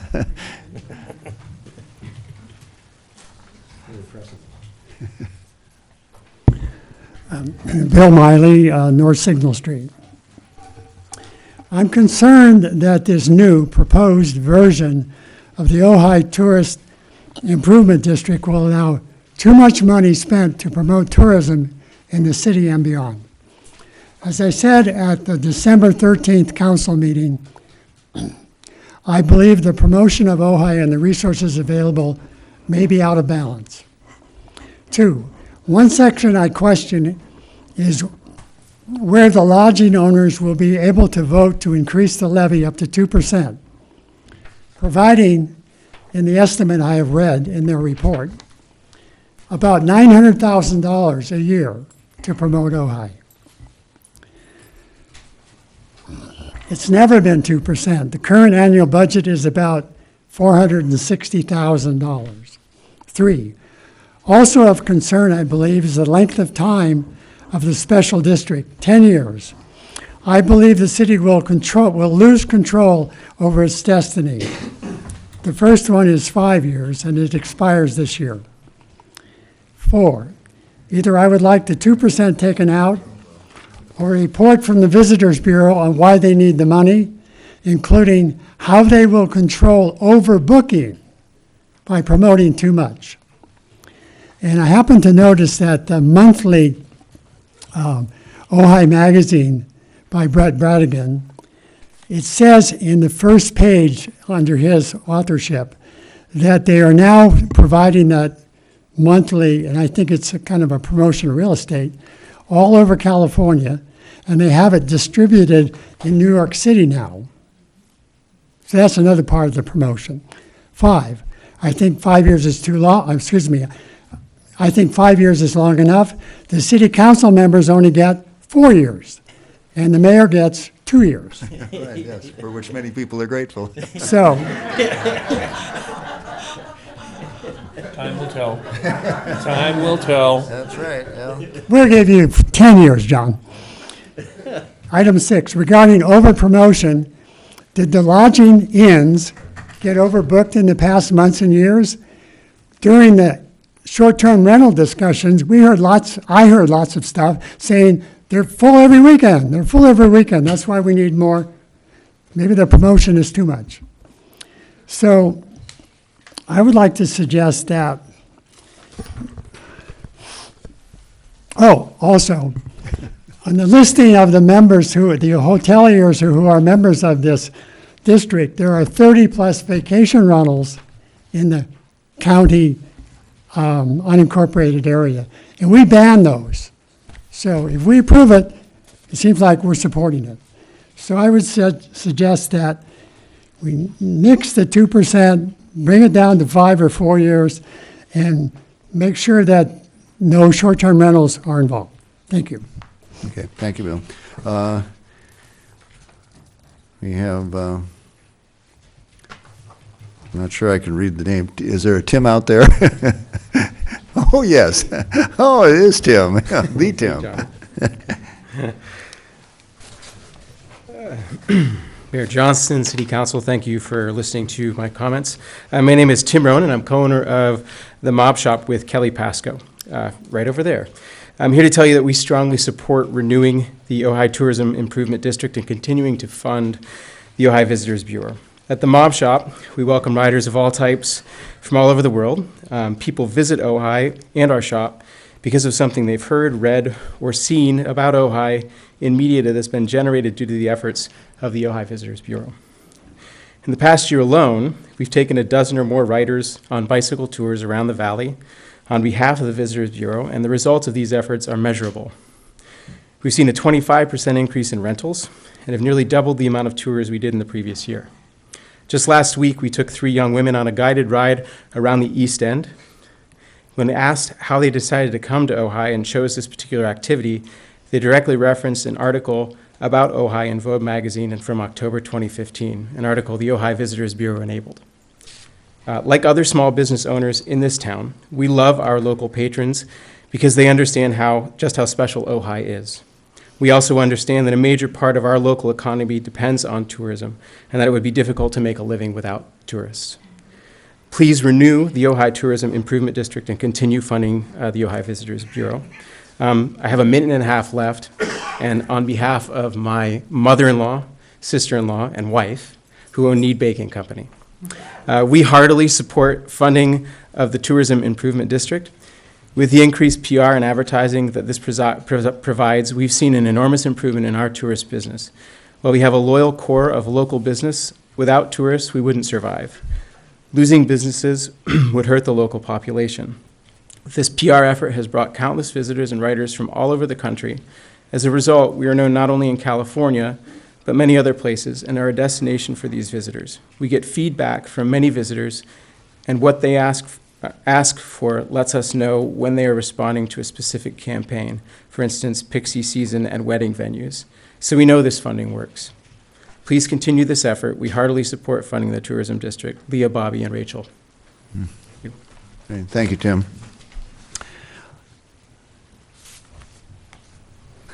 I'm having trouble reading, but is it Leah? Zena? Zena. Come on down. Hi. My first city council meeting after 20 years living here. I think I'll make this a regular occurrence. You guys are awesome. You need to get out more. It's great. I love this community. I love everything about it. I am in huge support of the Ojai Visitors Bureau efforts. I've participated in a lot of the efforts. I started Zena's Gypsy Tea. I've been here 20 years. I built a multi-million-dollar business. I employed a lot of people. I brought fair trade to mainstream grocery across the nation and helped to end poverty for thousands of families all over India and Sri Lanka, all born here on Bryant Street in Matilla Canyon. I now head up a company that's part of Simon & Schuster. It's a 100-year-old publishing house in New York City. I have my own brand of books called Enliven, and I am the only person in the whole 900-employee billion-dollar firm that lives in California and runs part of the business here, and that's here in Ojai. It's given them a lot of pride. It's given me a lot of pride, and a lot of people come from all over the place to participate in my writing workshops. I publish local authors like Josh Tickell, who's also an environmental Sundance Award-winning filmmaker, Jess Mahari, as well as Deb Norton. I do all my workshops at Kim Maxwell's studio. I have found that a lot of people come to Ojai because of the example it leads in creativity, renewal, health, and spirituality, which has been primarily shaped by Veronica Cole and the efforts put forth by the Ojai Visitors Bureau. I've participated in many of their press junkets. The people who come are very high quality. I've done stories with the Wall Street Journal. I've worked with authors from Bon Appetit. I've worked with authors from the New York Times, all because of their efforts. And it is really perfectly the exact target market of what we want to bring to Ojai. High quality, really respectful, highly excited, very artistic people come because of the efforts that they've made. So just a couple things. The impact directly on my retreats has been phenomenal because people actually have heard of Ojai now, and there's a mystique around it. There always has been for a choice few spiritual junkies, but now it's really foodies and nature lovers, and it's really widened all of that. And we have had a lot more. We've gone from 10 people in our writing retreats to 50 to 60, and that's been a lot of the people have been returning to do them over and over and over. And so that's all been because of them. And I just want to give my support to them. And as a resource to you guys, I am in full support of renewing this and making it even bigger. So thanks. Thank you very Mayor, I much. have a question of Zena. May I? Yeah. Okay. If you didn't have the Visitors Bureau promoting your work, what would you do? I'm promoting it anyway. It's actually been the shape of the buzz around Ojai, really. It's been, I'm always promoting. I spend tens of thousands of dollars a year promoting my workshops and my Enliven business. And so I am continuously doing that, but they've now heard about it. So in marketing, we have to repeat things 7 times for people to remember them. And so it really has helped. And it's been in highly esteemed publications like Vogue. It hasn't been in like the National Enquirer, for instance.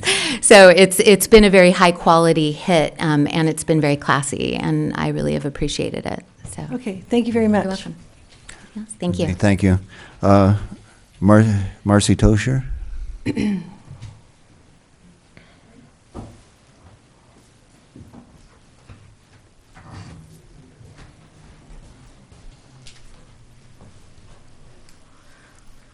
Good evening, Mayor, City Council members. The success of the OTID is indisputable. Tourism in Ojai is alive and well.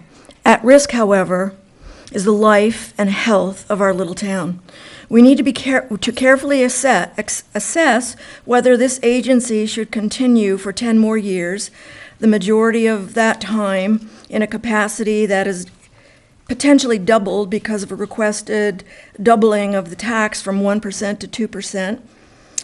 In these short years that the OTID has been in existence, they have managed to become an institutionalized agency with permanent office space and employees and car allowances and hiring staff, et cetera, all of this above and beyond the simple hiring of a public relations firm, which they do also. Whenever conversation about tourism in Ojai comes up, it's always mentioned that the city doesn't need to use that PR firm anymore. The word is already out, and tourists are coming to such an extent that businesses are sprouting up that are clearly geared towards the new demographic of tourists that are coming to Ojai. Myself included, everyone I speak with assumed that it was just simple PR firm that was doing all of this outreach effort, but now I've learned that it's above and beyond that. It's become a new level of bureaucracy in Ojai in and of itself. And I don't know why we just simply can't hire a PR firm when we feel that tourism is, it ebbs and flows, rather than commit to 10 years of unexamined growth in tourism. Who and what does the OTID promote? The obvious answer is tourism. Tourists need lodging, so lodging is also promoted. The Ojai Valley Inn is the largest hotelier in Ojai, and it's a major draw for tourism in Ojai. The Ojai Valley Inn has its own marketing and PR team. I think it does. They market themselves as a convention venue as well. They did this before the OTID. The remaining lodging in town has been consolidated into the hands of a few individuals who own several properties now. The gorilla in the room is that all of the advertising and promotion of the OTID has led to fuel and bolster the short-term rental proliferation in the valley. Short-term rental owners are fond of saying that it's, the rooms are booked. So I think before, we can decide whether or not to extend the OTID, we really need to get a handle on what's going on with tourism in Ojai and have an ability to control the proliferation of short-term rentals. Thank you. Thank you. Akabi? Feeling it was coming. Oh, boy. Thank you, Council. I appreciate everybody's service. I was born here 41 years ago. I'm an Ohioan through and through. And it's a really fine balance, this conversation about tourism, as I see it. For sure, it has helped the economy and local shops and boutiques and people who survive off tourism, including one that I work for a couple of days a week. So I see it up close and personal. The interesting ebbs and flows of tourism and the types of people we have coming through town. And I will say there are some amazing people it's drawn, and there are some really great businesses it's drawn as well, and some cool new additions. This kind of forum makes me so nervous. I get up in front of people all the time and I'm like, oh my God, I don't know how to talk in politics. You're doing fine. Thank you. But I will keep talking regardless. Right. Good for you.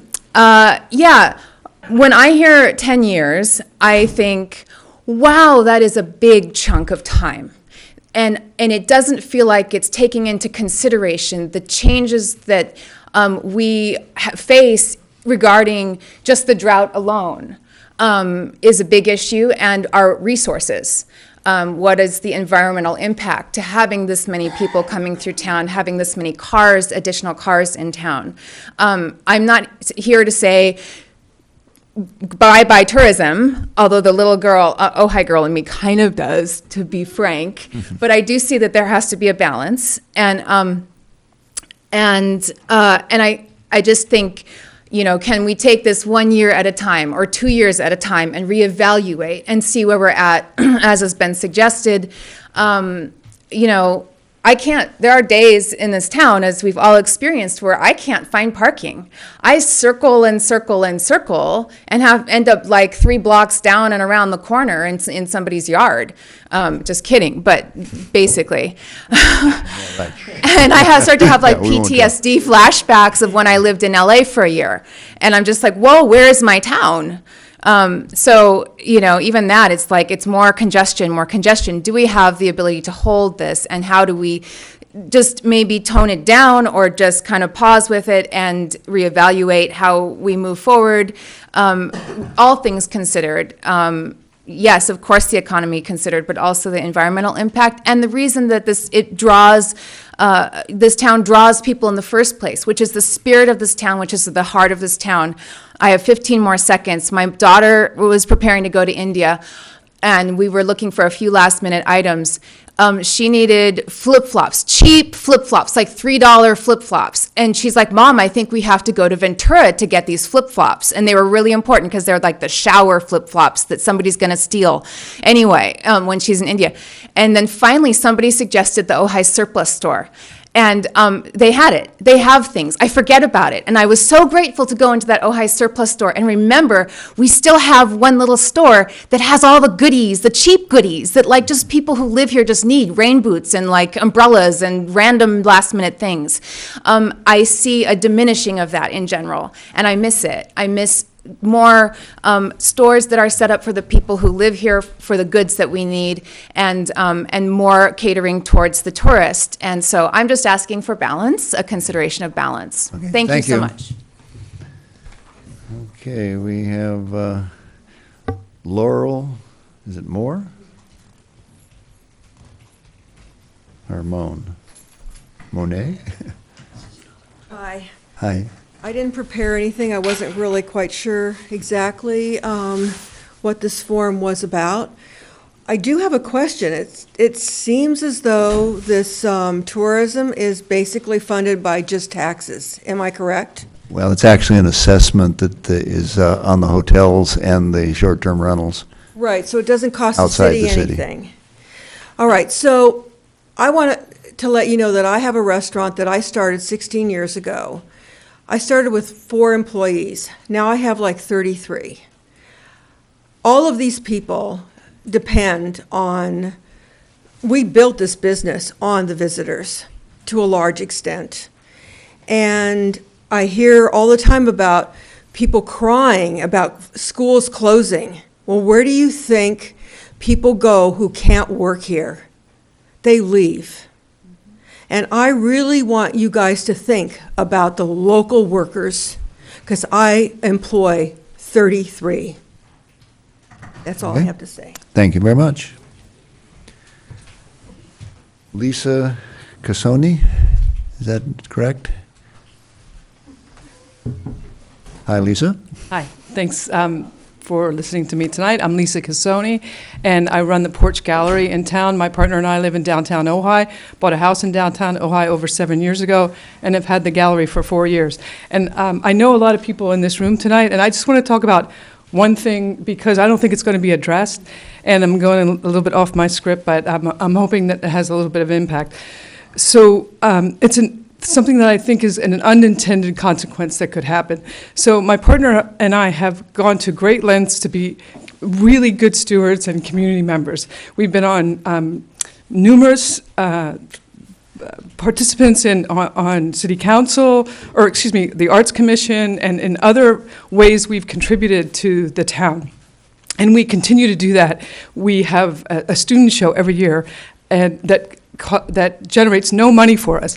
And there are many things that we do during the year that we give back to many organizations in this town. So if people like us were not here, I feel that that is something that people don't understand how much people like us and our age group that are moving here, that want to contribute, and that want, many people that have gotten into our ears have said we want to get involved like you guys are getting involved.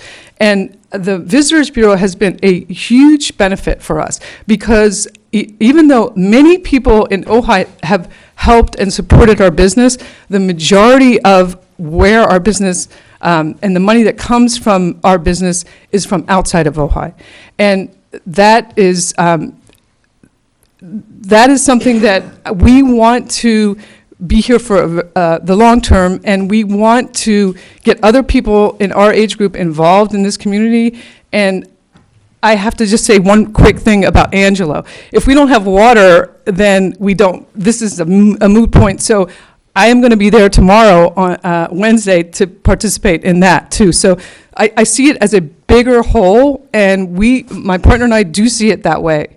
And it's really important for us to have this community grow and grow in a way that we respect what's been here, and we will continue to do that, and we do it every day.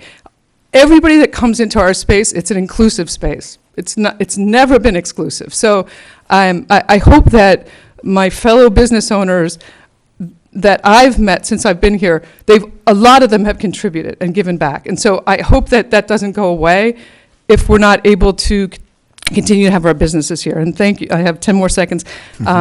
I want to thank everybody that showed up tonight, because that's another thing that we all talk about. You can't not show up. You can't not participate. And I hope a lot of us in our age group continue to do that. And thanks for listening to me. Okay, thank you, Lisa, and all of those of you in your age group. And my age group, which is fading. Tom Francis. Good evening, Mayor Johnston and council members. Thank you for your service. I appreciate you all. I just have a couple of quick things. One is, it's a business question, and the question is there any data on what percentage of visitors that came, say, for example, in 2016, what percentage of them are here for the first time? Because if they're here for the first time, one can make a reasonably strong argument that this was due to the marketing that's being done.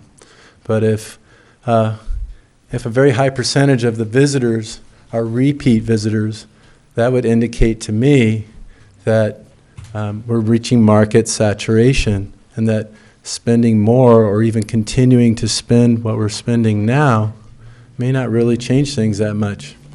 So that's a business question. And the other question I have is, has the chamber or the city done any polling of the general population of Ojai as to how they feel about the present levels of tourism, and whether they would like to see that increase or decrease? Because we're hearing a lot from the business community tonight, and I appreciate that you're all here. You guys have a financial stake in this. You should be here, and I'm glad you're here. But what about the people that live in this town that don't even know that this is going on? You know, and granted, you know, it's their bad if they're not down here or if they're not paying attention to what's on the agenda. But it seems like it'd be a good thing for the city to consider to actually poll the community and find out how much they want. And maybe the city could provide some information to people that live here about all the great things that the visitor bureaus creates for this community, because it definitely helps businesses that contribute heavily to our economy. But there's also the other side of it, which is, you know, maybe people want to weigh it and go, well, you know, how much do we want, and how much do we need this money? Maybe we want to live a little bit more of a minimalist city life and have less tourism and less crowds and less air pollution, et cetera. So I just want to say I'm not in support of renewing this. I think that the prudent thing to do to measure its effectiveness would be to take a break for maybe a year, just a year. And just, that would be a really good data point, because then the city could see how much it changes without it. So, thank you. Okay, thank you. Jeremy Hafner.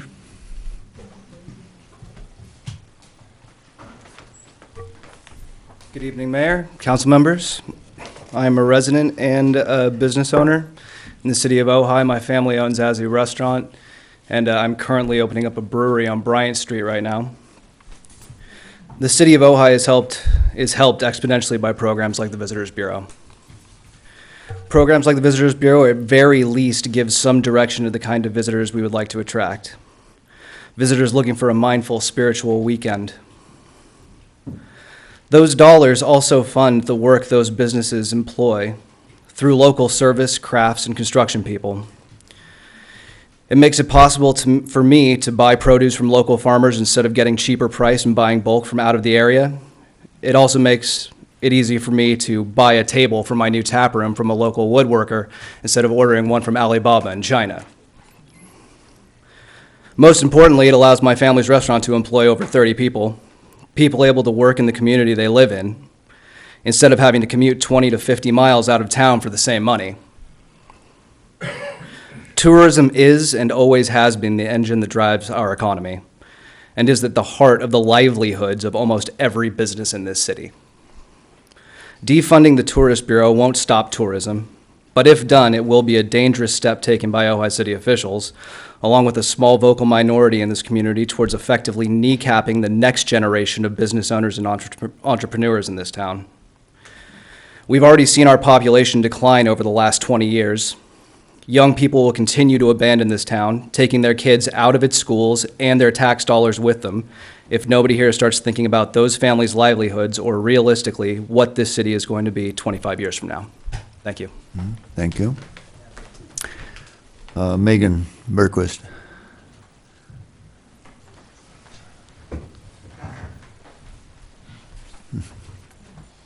Hello. Thank you so much, Council and Mr. Mayor. I will be brief, as this is my first time at a council meeting as well, speaking. So it's my understanding that this marketing has been for 5 years? 4 years. 4 years, okay. And it seems to be a huge success in helping the local economy and boosting it, and I think that's good. And that being said, if it were to be doubled, I don't think that it would be twice as good.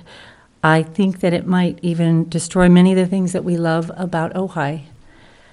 And I ask that you please do not approve the extension, at least in the 10-year doubling way that it's suggested, and that maybe we do take a breath and see where all this momentum that we've created, because there's a lot of momentum around Ojai and visiting Ojai, and it's such a popular hotspot that I think that it's moving on its own, that I don't think we need to boost, or we're not going to recognize it.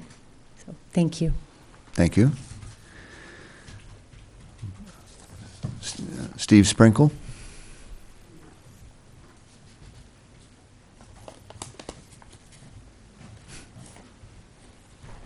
Hello. Thanks a lot for your time today and for your service and for this opportunity to address you as well. I echo the words of a couple of the other business owners, especially the restaurant owners, who have mentioned jobs. Normally, I don't really jump too high when I hear jobs used as some kind of argumentation because it seems to be false. However, in this case, I have 46 employees. A couple of years ago, I saw a gigantic pile of file folders on my floor in my office, and I asked my wife, "What is that?" She said, "That's 400 employees I'm throwing away." This is 400 files of timed out IRS docs we got to throw away. In that time, we probably had 1,000 of them. 1,000 employees. They come and they go. They're going to college now. I lose them all the time, and they're all your kids. They all go to this. They all go to Nordhoff, and they all go to Topa, and they all go to Miramonte. And a lot of them stick around until finally they catch a clue and eventually go off to college. And so that's really the thing. We didn't invent this. We didn't design this system, but that's the one we're living with.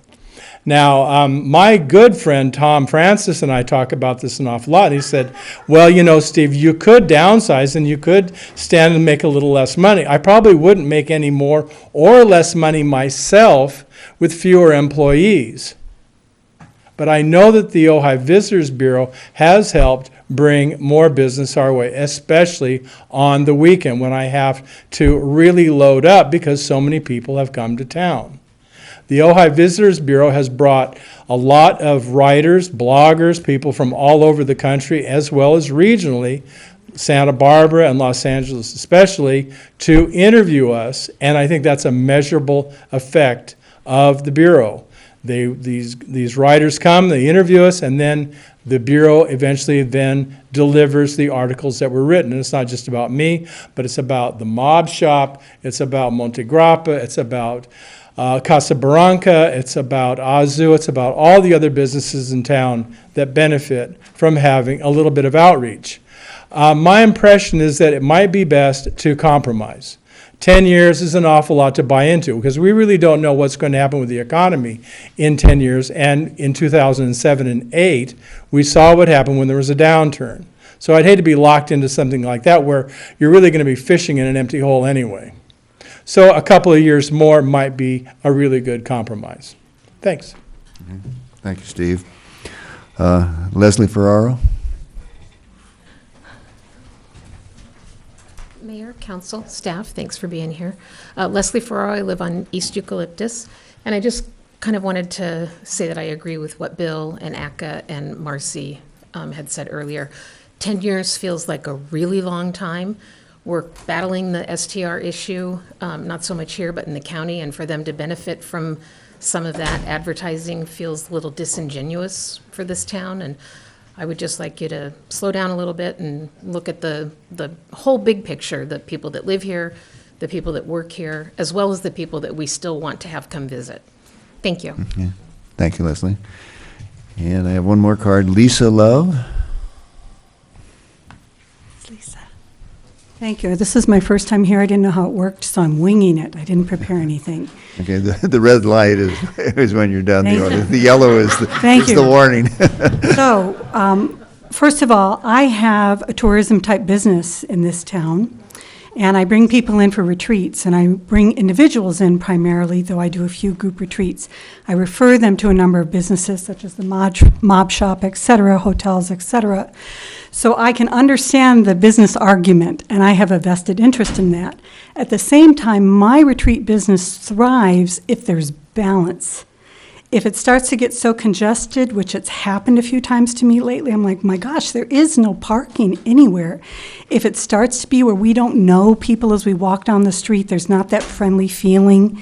If it starts to be that crime rates go up, if people can't afford to live here, if they can't afford to buy a home here, if they can't afford to rent here, raise a family here, my worry for my business is we will dismantle the thing that I'm marketing, which is the character of this town, the people of this town, the peaceful nature of this town.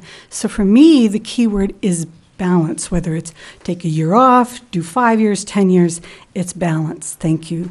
I have a minute and a half left. Yeah, right, okay. We'll bank that for you. Okay. I had one thing, just really quick. Okay. Sorry. Thanks.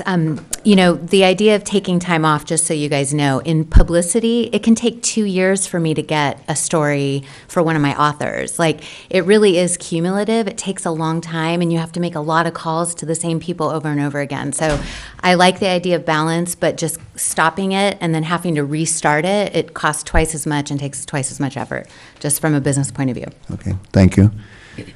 Okay, did I miss any cards? I think I got everybody. No hands? Okay. Well, what? Oh. Did you turn a card in? I didn't. Well, okay, thank you. Okay, we'll now take the matter under deliberation. Bill? I love that. You lean forward. No, I'm just getting ready. Oh, okay. I was actually not hoping to lead this one out. I don't mind leading. Good. Okay. Yeah. Susan. Okay, Tom Francis mentioned if there was some kind of poll that had been taken.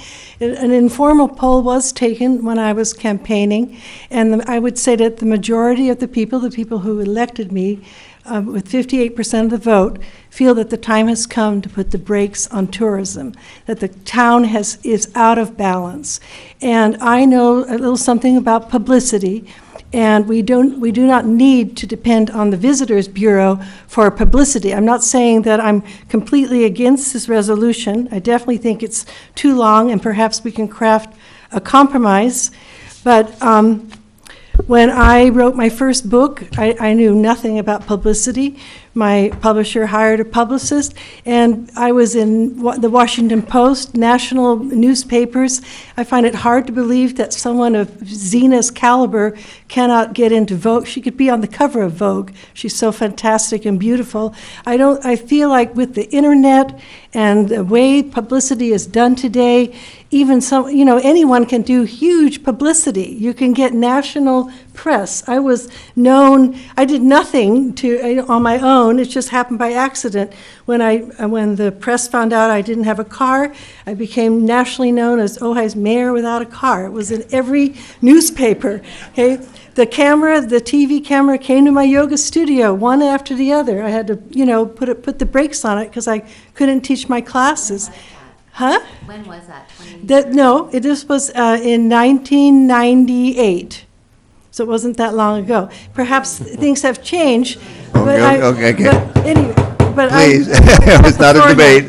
Go ahead. So my feeling is that there's a statement in the synopsis of the report that says Ojai is trending now, but it's implying that it implies, I may be reading this incorrectly, but there is an implication that without the Ojai Tourism Improvement District, marketing this trendiness would stop. I think that's highly questionable. Paris does not need to market itself. Ojai is now internationally known. The reputation is there. My suggestion is that, Ojai has a solid following. The word is out. This current contract resolution that we have with the Visitors Bureau, it goes until November of this year. Am I correct? Right. So the 5-year expires in November. I think it would be, in my opinion, a fair and compromise not to permanently say no to this. It's possible that I'm wrong, that it's needed. But my suggestion is that we take a 1-year break and see what happens. Now, you have plenty of time to do your own publicity. There's many ways to do publicity. Ojai is currently being marketed already by the music festival with the New Libby Bowl. We have so many individual events that are marketing Ojai internationally. Airbnb is marketing Ojai worldwide. Just look on the Airbnb website. I know that you disagree, and I totally support, everybody knows how much I love the Mob Shop. I totally support your work as a writer, Zena. I know you have your own television station. So that is my strong feeling from the gut based on the constituents that I represent. People, at some point, too much tourism becomes counterproductive. Numbers of people in Miners Oaks don't come into Ojai on the weekend because it's too crowded. You have too many locals not, wanting to come into town because it's so crowded and unfriendly now. And I think economically, it is the greatest mistake to put all your eggs in the tourism basket. And I would say that basket is overly full. And if something happens, this is not even bringing in the water issues. There are so many pieces that are connected.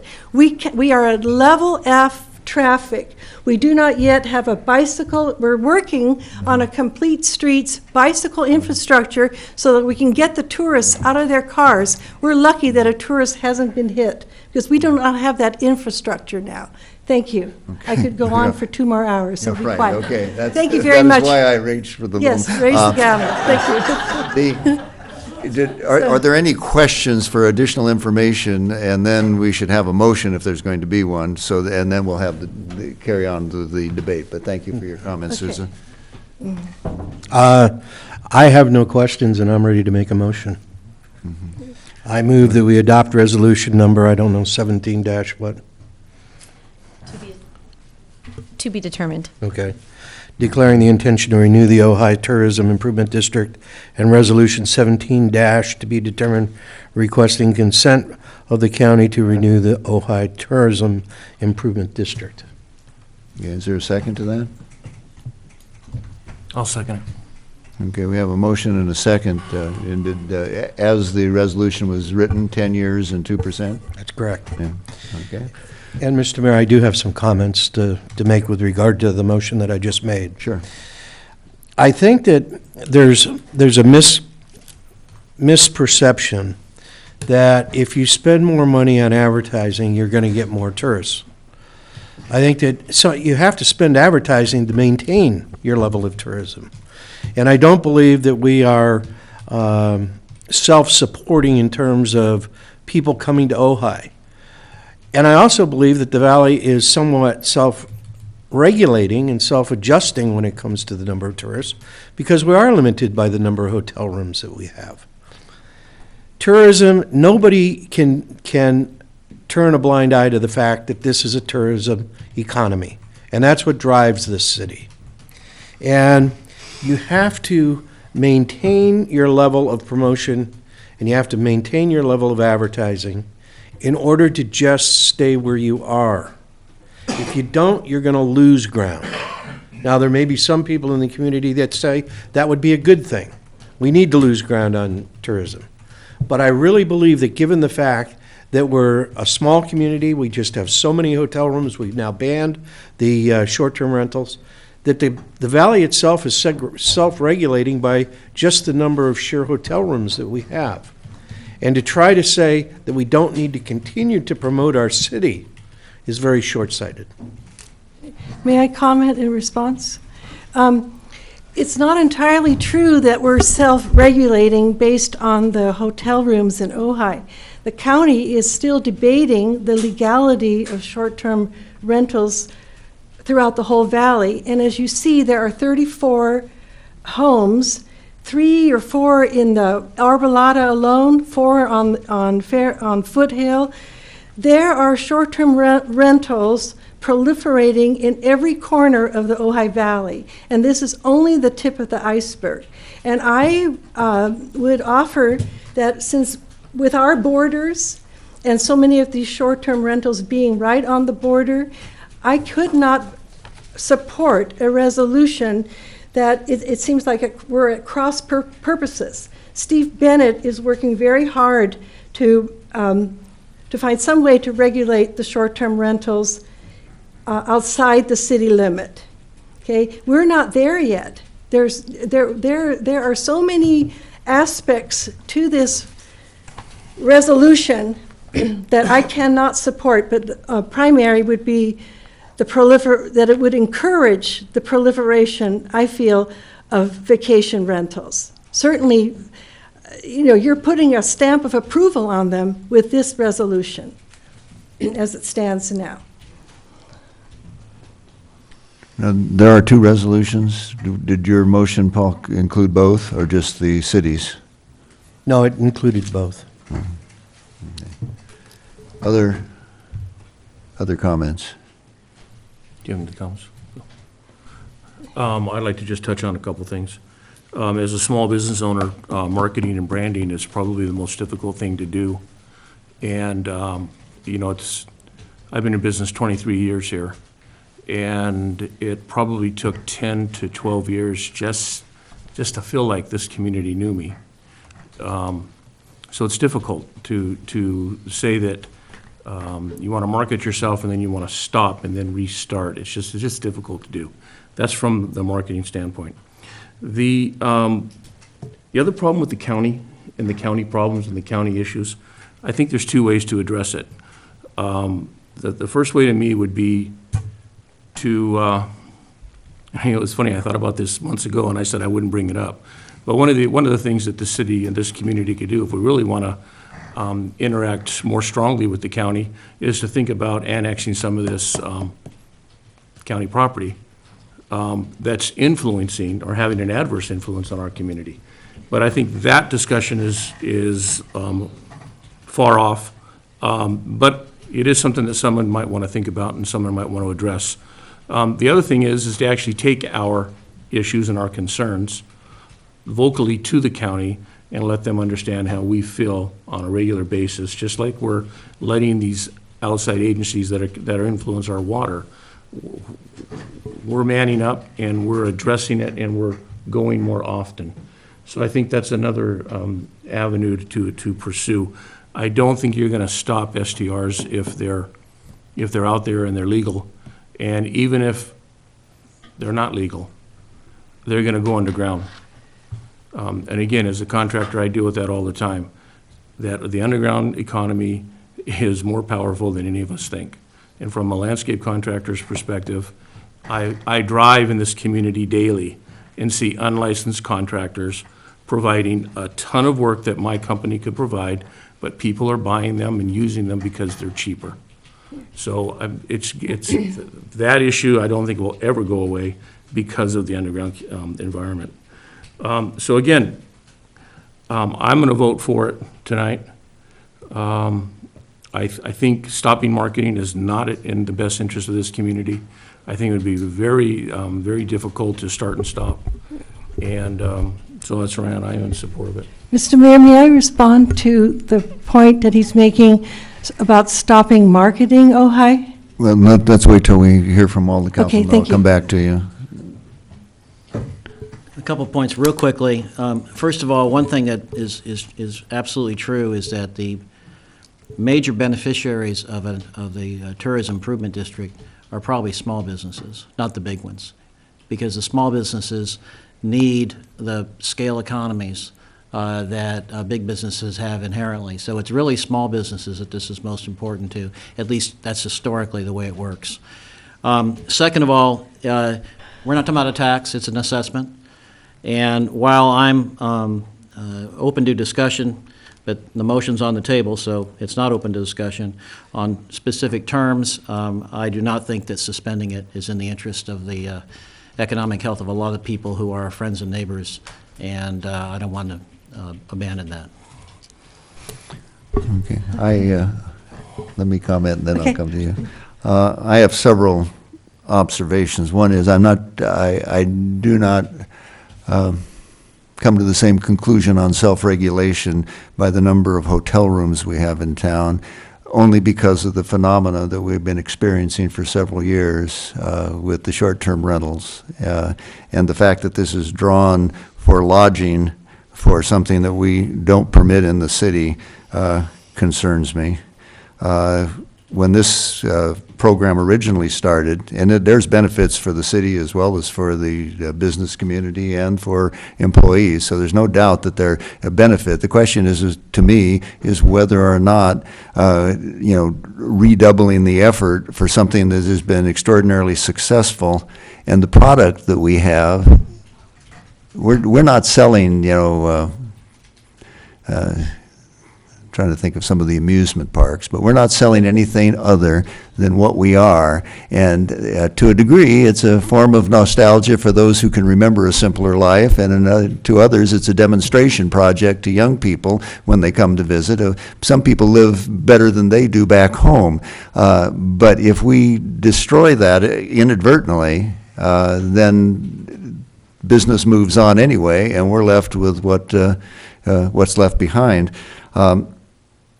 With the water situation the way it is, not that this is going to make or break the deal, because as Angelo explained earlier, but I find it interesting that when this started, it was to market 2-hour automobile trip driving time, which basically takes in about 15 million people in Southern California. That's a pretty good market area.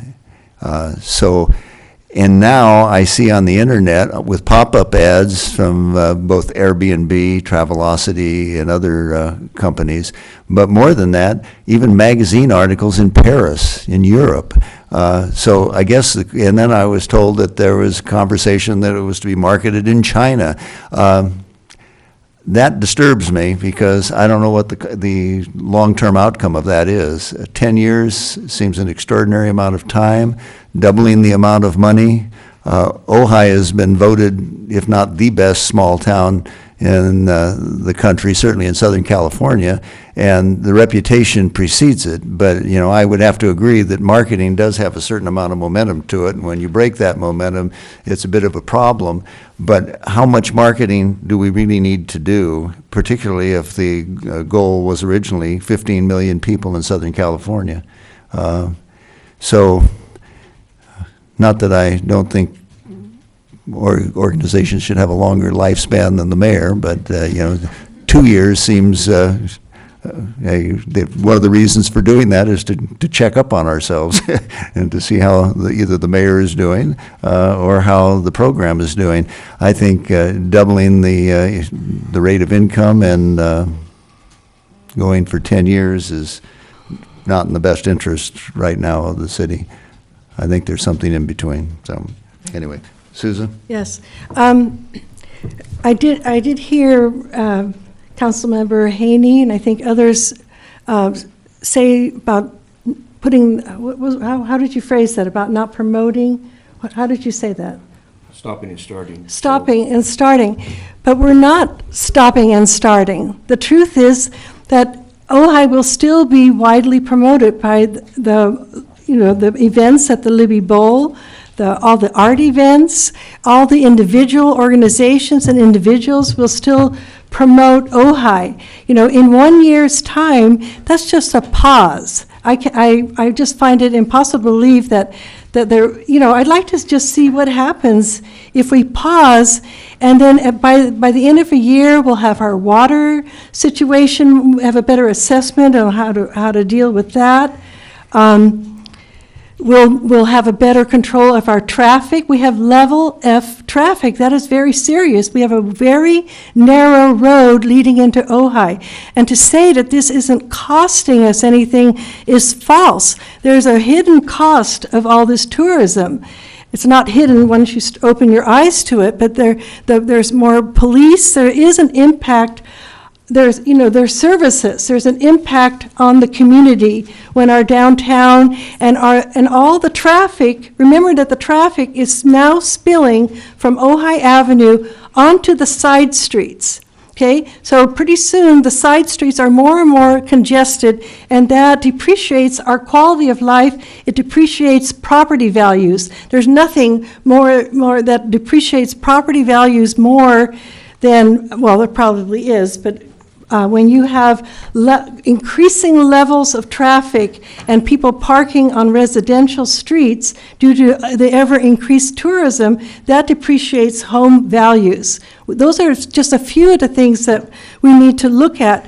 And as far as supporting small business, all you have to do is look at the proliferation of coffee shops. There are 2 or 3 new coffee shops in town. How is that going to help the coffee roasting company with all this competition that then you're in a vicious cycle, because all those coffee shops and wineries and all those tourist attractions depend on ever-increasing levels of tourism to sustain themselves, and then you have the end of a small town. You have the beginning of a tourist town. You no longer have a small town where that is, where tourism and the needs of the small town community are in balance. Any other comments? Are we ready for the question? Now, my understanding of the motion is the 2 resolutions that will set a public meeting and then a public hearing of some sort? Is that correct? That is correct. Yeah, and that Correct, and one of them goes to the county to request that they do the same. Correct. But it's in parallel, and that there's Yes, sir. The public will then start discussing it. So this is sort of enabling that process? That's correct, sir. Yeah. Okay, if there's no further discussion, we'll call the roll. Councilmember Haney, Yes. Councilmember Blatz, Yes. Councilmember Francina, No. Mayor Pro Tem Wyrick, Yes. Mayor Johnston. No.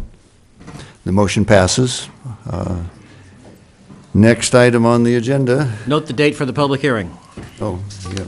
What, do we have it? March 14th, 2017. And the public meeting before the public hearing is February 14th, both in the council meeting at 7 PM. Right. Part of the council meeting. Yeah. Okay, I don't know if the So, audience heard that, but The they're, public is clear on that? February 14, so it's a public hearing on this. Thank you. Public meeting on February 14th. The public hearing would be on March 14th. They can speak at both or either. Yeah, I was speaking about the hearing. okay.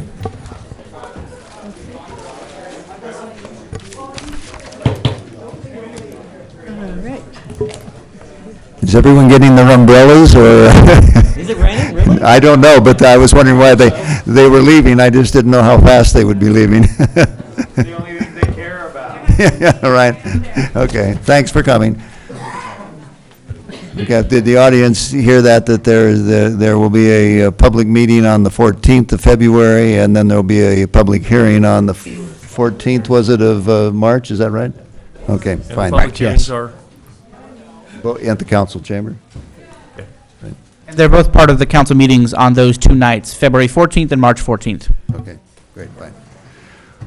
Okay, we are now on item 7. Is this our current assignments, appointing representatives to the various boards? Great. Can we volunteer? Okay, I don't know what the process or how we've gone through this in the past. Should we just take each one and you can express interest in serving, like the Joint Powers Insurance Authority? well, actually, I think that's a mayor's position, isn't it? Is it? Oh, yeah, it is. Okay, good. The good. JPIA and the As a City former- Selection Committee are both set. Okay, great, okay. So it's more meetings for you to go to, Mayor. Yeah, well, that's good. I Also, know the insurance business. Also, the OBGMA chair is the mayor's position. Okay. too. That's correct. So the- Okay, it looks like my dance card is full. Now, let's see, how about animal regulation? I would love to have that position if no one else wants it. I apologize. In my research on the regional board selection, at the last year, the council chose to appoint the mayor to the OBGMA and suggested that it was appropriate position for the mayor. However, that is not mandated by the OBGMA, so that it is the council's pleasure to select another Right. member. It's our pleasure, right? Right, and that's, I really think that having served on the OBGMA for the last year, I really do think it's appropriate for the mayor, to be Okay, honest. thank you, Paul. I appreciate that vote of confidence. I second. And Bill, are you willing to be the backup? I'm most willing to. be. Okay, we got that one carried for. We've got the City Selection Committee, that's over. The animal regulation, then. Is anybody else interested in animal regulation? If not, I recommend, or I move we appoint Susan. I concur. We're looking for an alternate as well, Mayor Johnston? For the animal control? Yes. Do we need that? Okay. Councilman Haney, you're experienced in that area? In which one? The animal regulation. You look like you're the alternate right now. Would you like to continue, or do you want to give someone else the chance? As the alternate? Yes. Yeah, I'll be the alternate. Okay, thank you. Okay, there's no objection, so ordered. Anticipate missing. Economic Development Collaborative Ventura, Mayor Pro Tem Wyrick has expressed interest. I'd certainly like to continue. I think Mayor Johnston would be good as an alternate. What? That was clever of you. Okay, well, as long as your point on this with the background in Yeah. economics. I've been going to every meeting. Okay, we have a deal. All right, Okay, all right. Thank you, okay. Okay. Ojai Basin Groundwater, okay, we've talked about that. Former Mayor Blatz has endorsed me. I am I think willing to that's- serve if the rest of you agree. Well Okay. deserved. Okay, nobody's elbowing the way to the front on that one, I'll take it. Okay, Gold Coast Transit, currently, Councilman Blatz is the Gold Coast Transit. Yes, sure, yes, State. Mr. Mayor, and I would really appreciate having an opportunity to serve there. I've been on there for 2 years already. Okay, The then board chair. has had a little bit different makeup because board member Morehouse, who's no longer on it, and also the representative from Port Hueneme has just changed.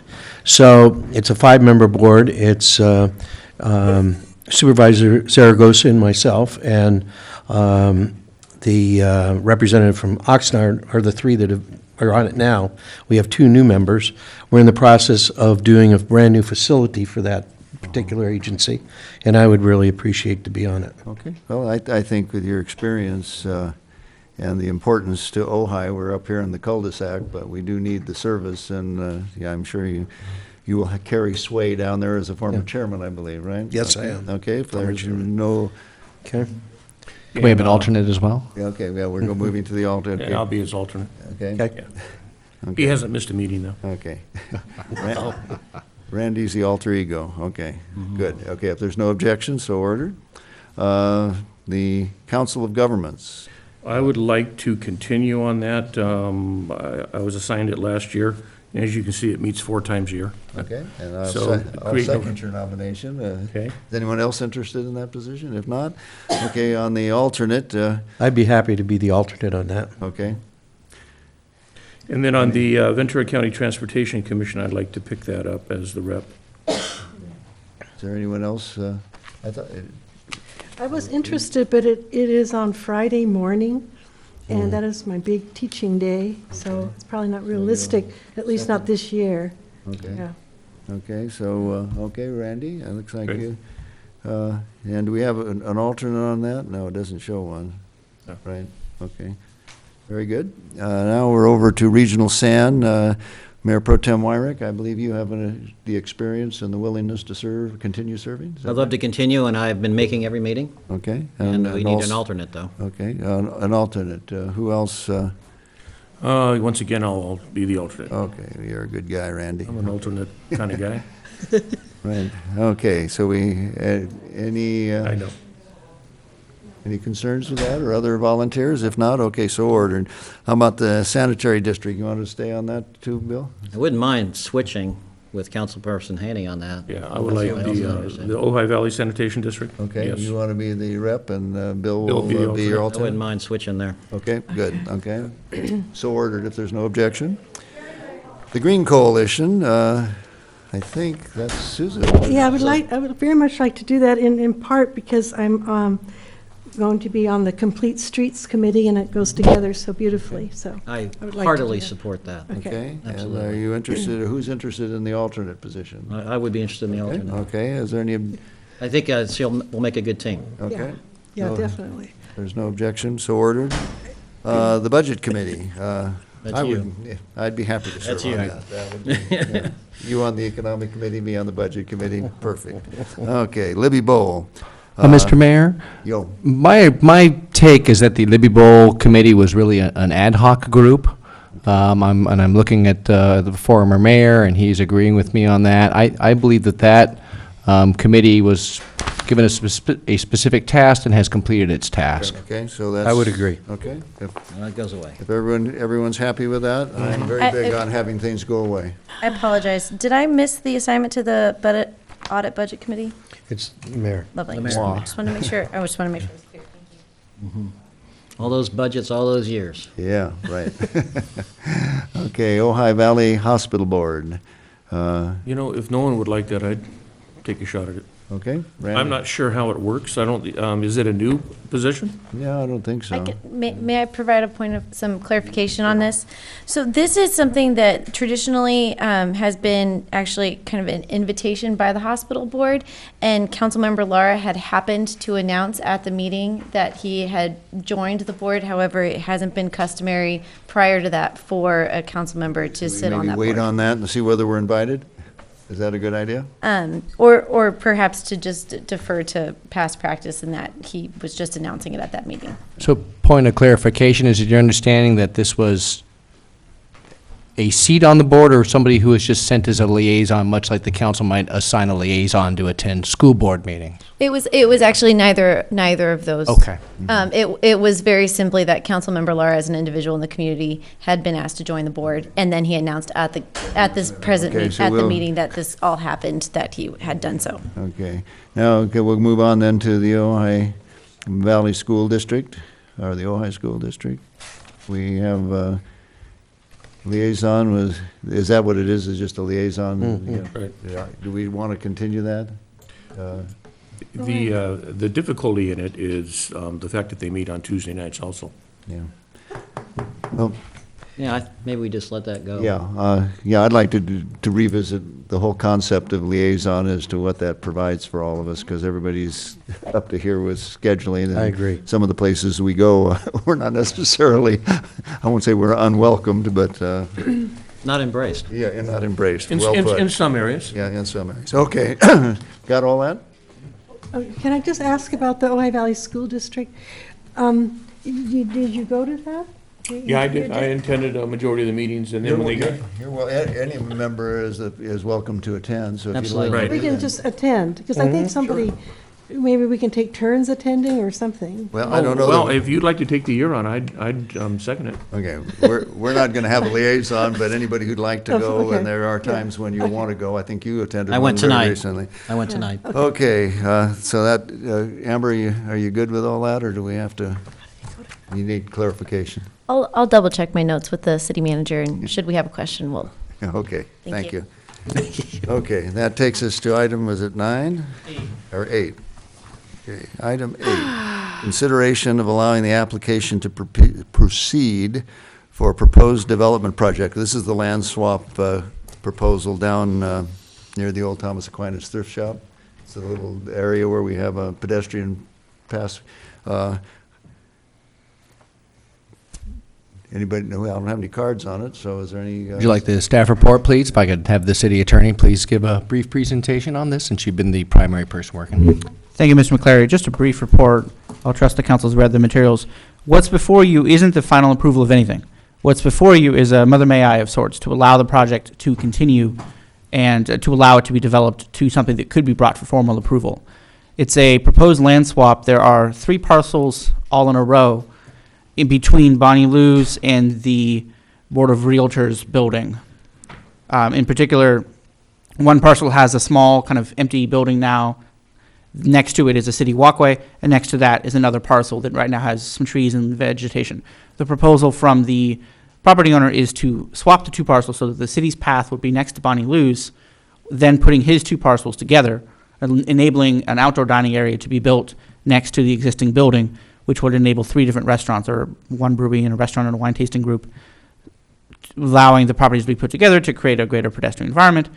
The benefit to the project is evident. The benefit to the city that has been suggested is true, is that it enables a greater pedestrian vibrancy in that area. It enables what is presently land that is much too small to actually be put to any real use, is put to some use. Theoretically, there's tax benefits if the value increases of that property, although as you know with Prop 13, it takes a long time for property tax increases to actually benefit the city's bottom line.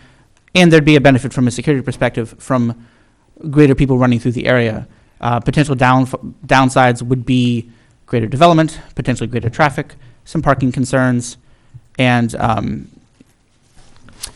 perhaps impacts to the adjacent building if the proposed landscaping isn't run well.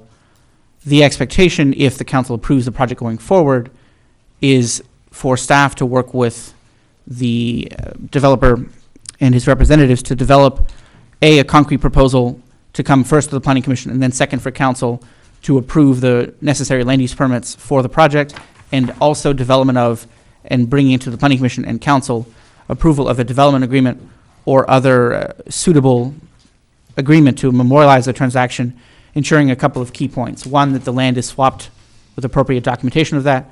2, if the council so approves, that there be a no cash payment, just straight land for land.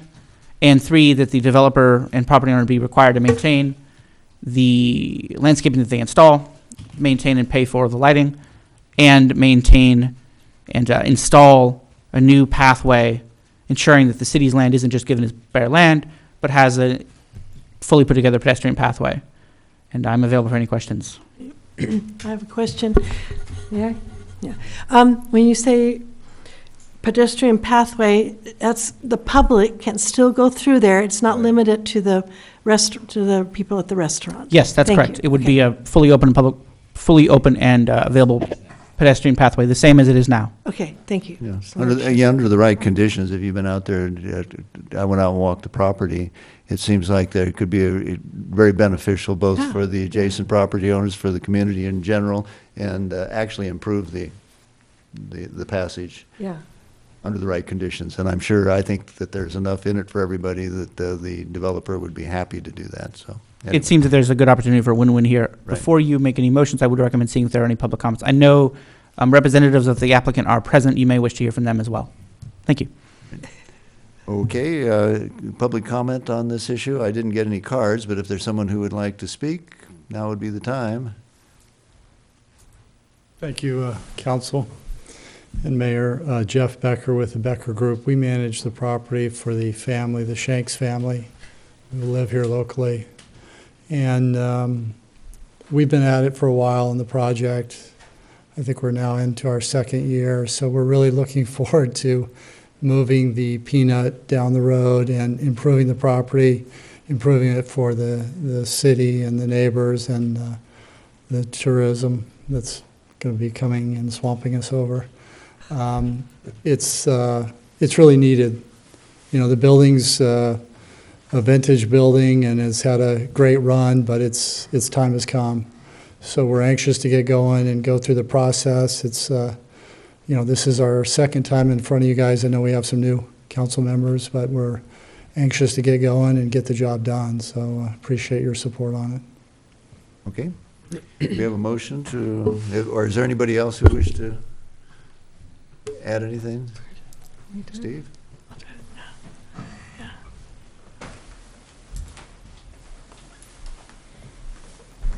Thank you, Mayor and Council, and I apologize for not having put a card in. As a frequent visitor to Bonnie Lou's, I walk through this property a couple times a week. And it right now is kind of a lost piece of our downtown area. I think that putting the walkway next to the Bonnie Lou's building and making the rest of it kind of like the front end of 3 little restaurants or business establishments would reclaim the area for the city. It would add to the city's tax coffers, and it would look great as people walk the arcade. When they leave the arcade to the east end, right now there's that little building there, you kind of recoil when you look at it. And it would be a great advantage to the city, I think, to do this land swap and allow the development of that building. Thank you. Yes, sir. Thank you, Mayor, Commissioners. My name is Ben Turner. I'm a representative agent of the applicant. I just wanted to add 2 points, more for the public's point, just to give them the information that is in the staff report, but the land areas in exchange are the same area. There's no change. It's an even swap like for like. And the walkway that's been discussed, and if you remember, it's a decorative brick with etching on that obviously a great deal of attention was put into the design. From my understanding, the Planning Commission comments as well, is that walkway would have to be picked up and relocated and installed like for like. So we're not going to, although you mentioned it's not going to be bare earth, it is going to be what was originally designed to be there, relocated at the developer's expense. Thank you. Yeah, that'll come in as part of the design discussion too. All the design comments, yeah, yes. To, you know, to navigate around the trees and all that sort of thing. Yeah, okay. All right, I'll make a motion if we're ready. Okay, sure. I need to practice making motions. Yeah, Okay. Okay, I better take off my glasses so I can see. Okay, I move that we approve the consideration of allowing the application to proceed for proposed development project requiring a land swap between the City of Ojai and the Shanks Investment Group, LLC, involving 334 East Ojai Avenue and the adjacent properties. Second. Okay, moved and seconded. Any discussion? If not? Just I'll- one comment. Yeah, Randy? This should have been done a long time ago. We're glad to move the peanut. Yeah. Okay, let's vote then and help move it along. Okay, all those in favor, say aye. Aye. Any opposed? No, unanimous. Thank you. Thank you. Okay, now we've got what? School. The school. Okay, we have the last item. The school. Mayor Pro Tem Wyrick, do you have a report that you want I to have a share with? report. I went to the school district meeting, and I'd had some discussion with Mayor Johnston on this. And, of course, they're deciding about what to do with the property in terms of surplusing. And I don't know what's going to happen tonight. I had to be there at public comment, but they certainly listened to what I said, and I think they'll consider it. And here's what I delivered in terms of a message. And I did not speak for the city, even though I had spoken with the mayor about this. I spoke very carefully as an individual council person. But I read into the record the general plan of the city of Ojai, which governs our decisions about zoning and other matters with respect to the repurposing of that land. As it moves away from educational purposes, it comes under the land use planning authority of the city of Ojai. And in the general plan, I read to the district, and I wasn't sure they were all aware, I didn't think the majority was aware, that our housing element of the general plan states that site number 6 is owned by the Ojai Unified School District, which is the west parcel, not the east parcel, which has identified the property for potential residential reuse as part of the district's consolidation of facilities resulting from a dramatic downturn in student enrollment. The site is occupied by administration buildings, and the city has conducted exploratory discussions with the district on possible partnership opportunities. And the message that I delivered was that I thought we should finish exploring possible partnership opportunities before they issued the notice to formally start notifying other agencies and starting a 60-day countdown that the city should partner as it's called for in the general plan, should attempt to do this. I asked them to please consider it so that we can work together on the repurposing of this land currently zoned as public land, because working at cross purposes, I think, serves nobody's interests.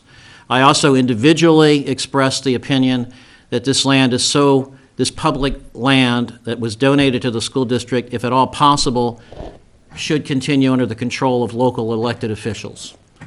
And again, looking at the possibility of partnership between the city and the school district. So I made those points. I just wanted, it's really a report.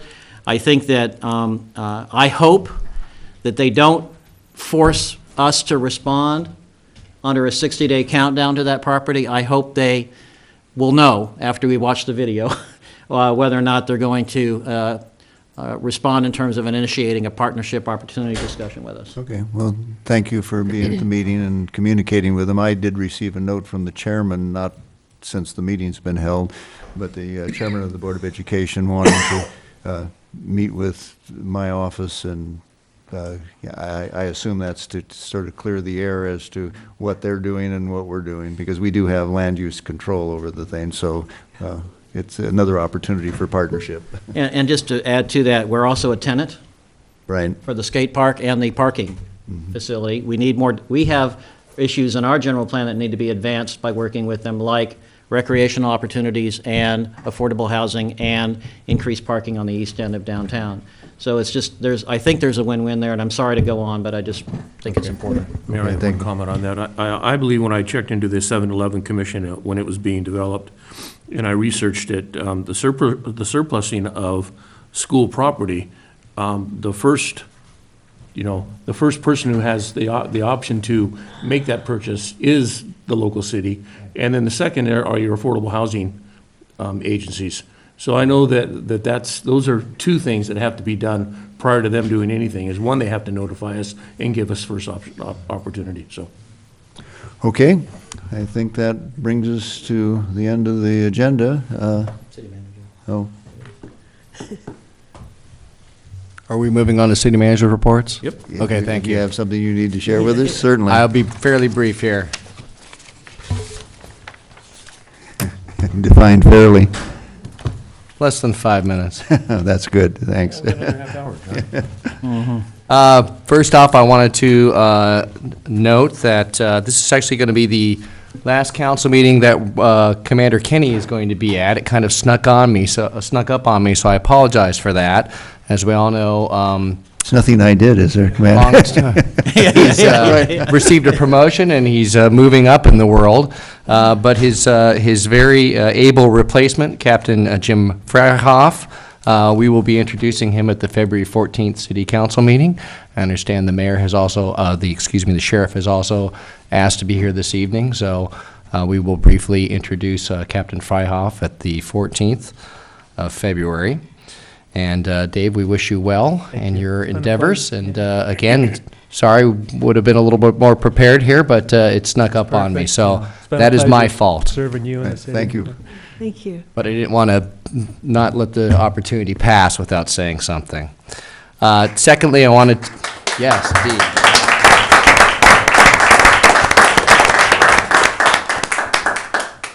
Thank you for that cue from the audience. Secondly, wanted to announce that we do have an offer accepted for a new records manager. We hope to have that person beginning on the 23rd of this month, so that will be a major hole that we will soon have filled.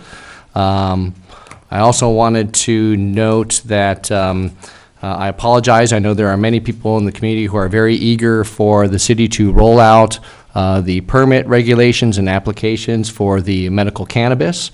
Our original target date was to get that out was January 3rd. We were not able to meet that date.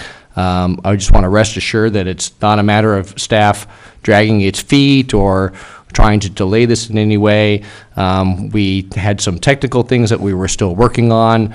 We continue to work through those. I hesitate to put any type of a timeline, but I know people are very eager for this, but I have strong expectations that we should be able to have that out and available by the end of this week.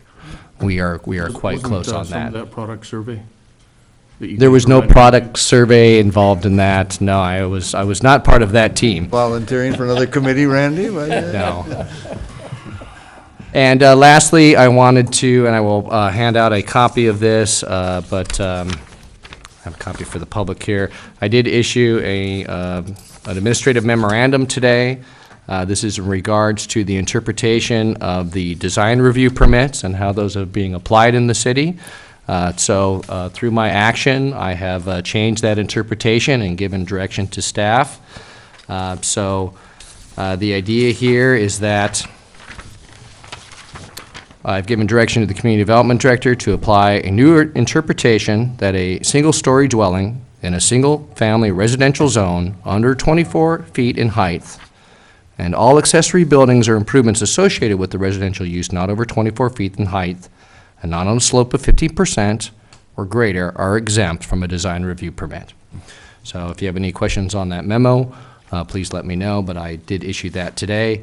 It does apply to all those permits that have not yet been issued a final decision, and of course it would apply to all future applications. And that memo is dated and effective as of today. Very good. That's all I have. Thank you. Mayor Johnston? I want to say thank you very much, Mr. McClary. The clarification was needed, and I really appreciate it, personally, actually. And I know a lot of constituents do as well. Two other things really quickly. I need to see if there's any objections on the council for an offer that Councilman Haney and I made. We had to make a decision on the spot at the formation of the new Groundwater Sustainability Agency. They were looking for a place to have their next meeting in transition. Their choices were to go outside the boundaries of the new district or to have a meeting inside the boundaries of the new district. And so I tentatively, again, subject to council to, support our objection, with Mr. McClary and said, and we have a tentative schedule where they can use this meeting room because they wanted to have the ability to do video, the ability to do recording, and we felt like we wanted to maximize the access to this new GSA and the Upper Ventura GSA to people in the valley, which meant offering this facility, but council support is needed because it would involve somebody to man the console in the back. So I'm going to ask that. I think it's a good thing that we should do, but we do need to see if there's any objections from council. Can we deal with that tonight, or do we have to put That's that, my we'll talk about it next meeting? Given that it involves an expenditure of funds, I would be much happier if this was, with the concurrence of at least one more member of council, added to a future agenda for a formal approval, dot all the i's, cross all the t's. BGMA too. Okay, well then why don't we, then let's just have, if we have concurrence to put on the next agenda then. Right. In time for the next meeting. Right. Yeah. Okay. And the final thing I wanted to say, it's just such a kind of a picky thing, Mr. McClary. One But- more last thing? Yes, the commissioner applications, the applications for commissioners on the website, it says for 2015, and it still has Rhonda Bayshore on it. We'll get that fixed. Thank you for pointing that out. Mayor, I have three comments. First of all, Steve, I know we've been talking about someone for planning for quite a while. Do you know where we are in that? Yeah, we just had we just interviewed one individual, and we have another individual who are also interviewing. And so we actually are hoping that we might be able to fill that soon. And then the second one is on the risk manager slash assistant city manager. We are, Is that out to, yes, we are currently evaluating the applications that we received and determining who we will interview for that position. okay, and then my last one is council ready for a 6-month review on Mr. McCleary?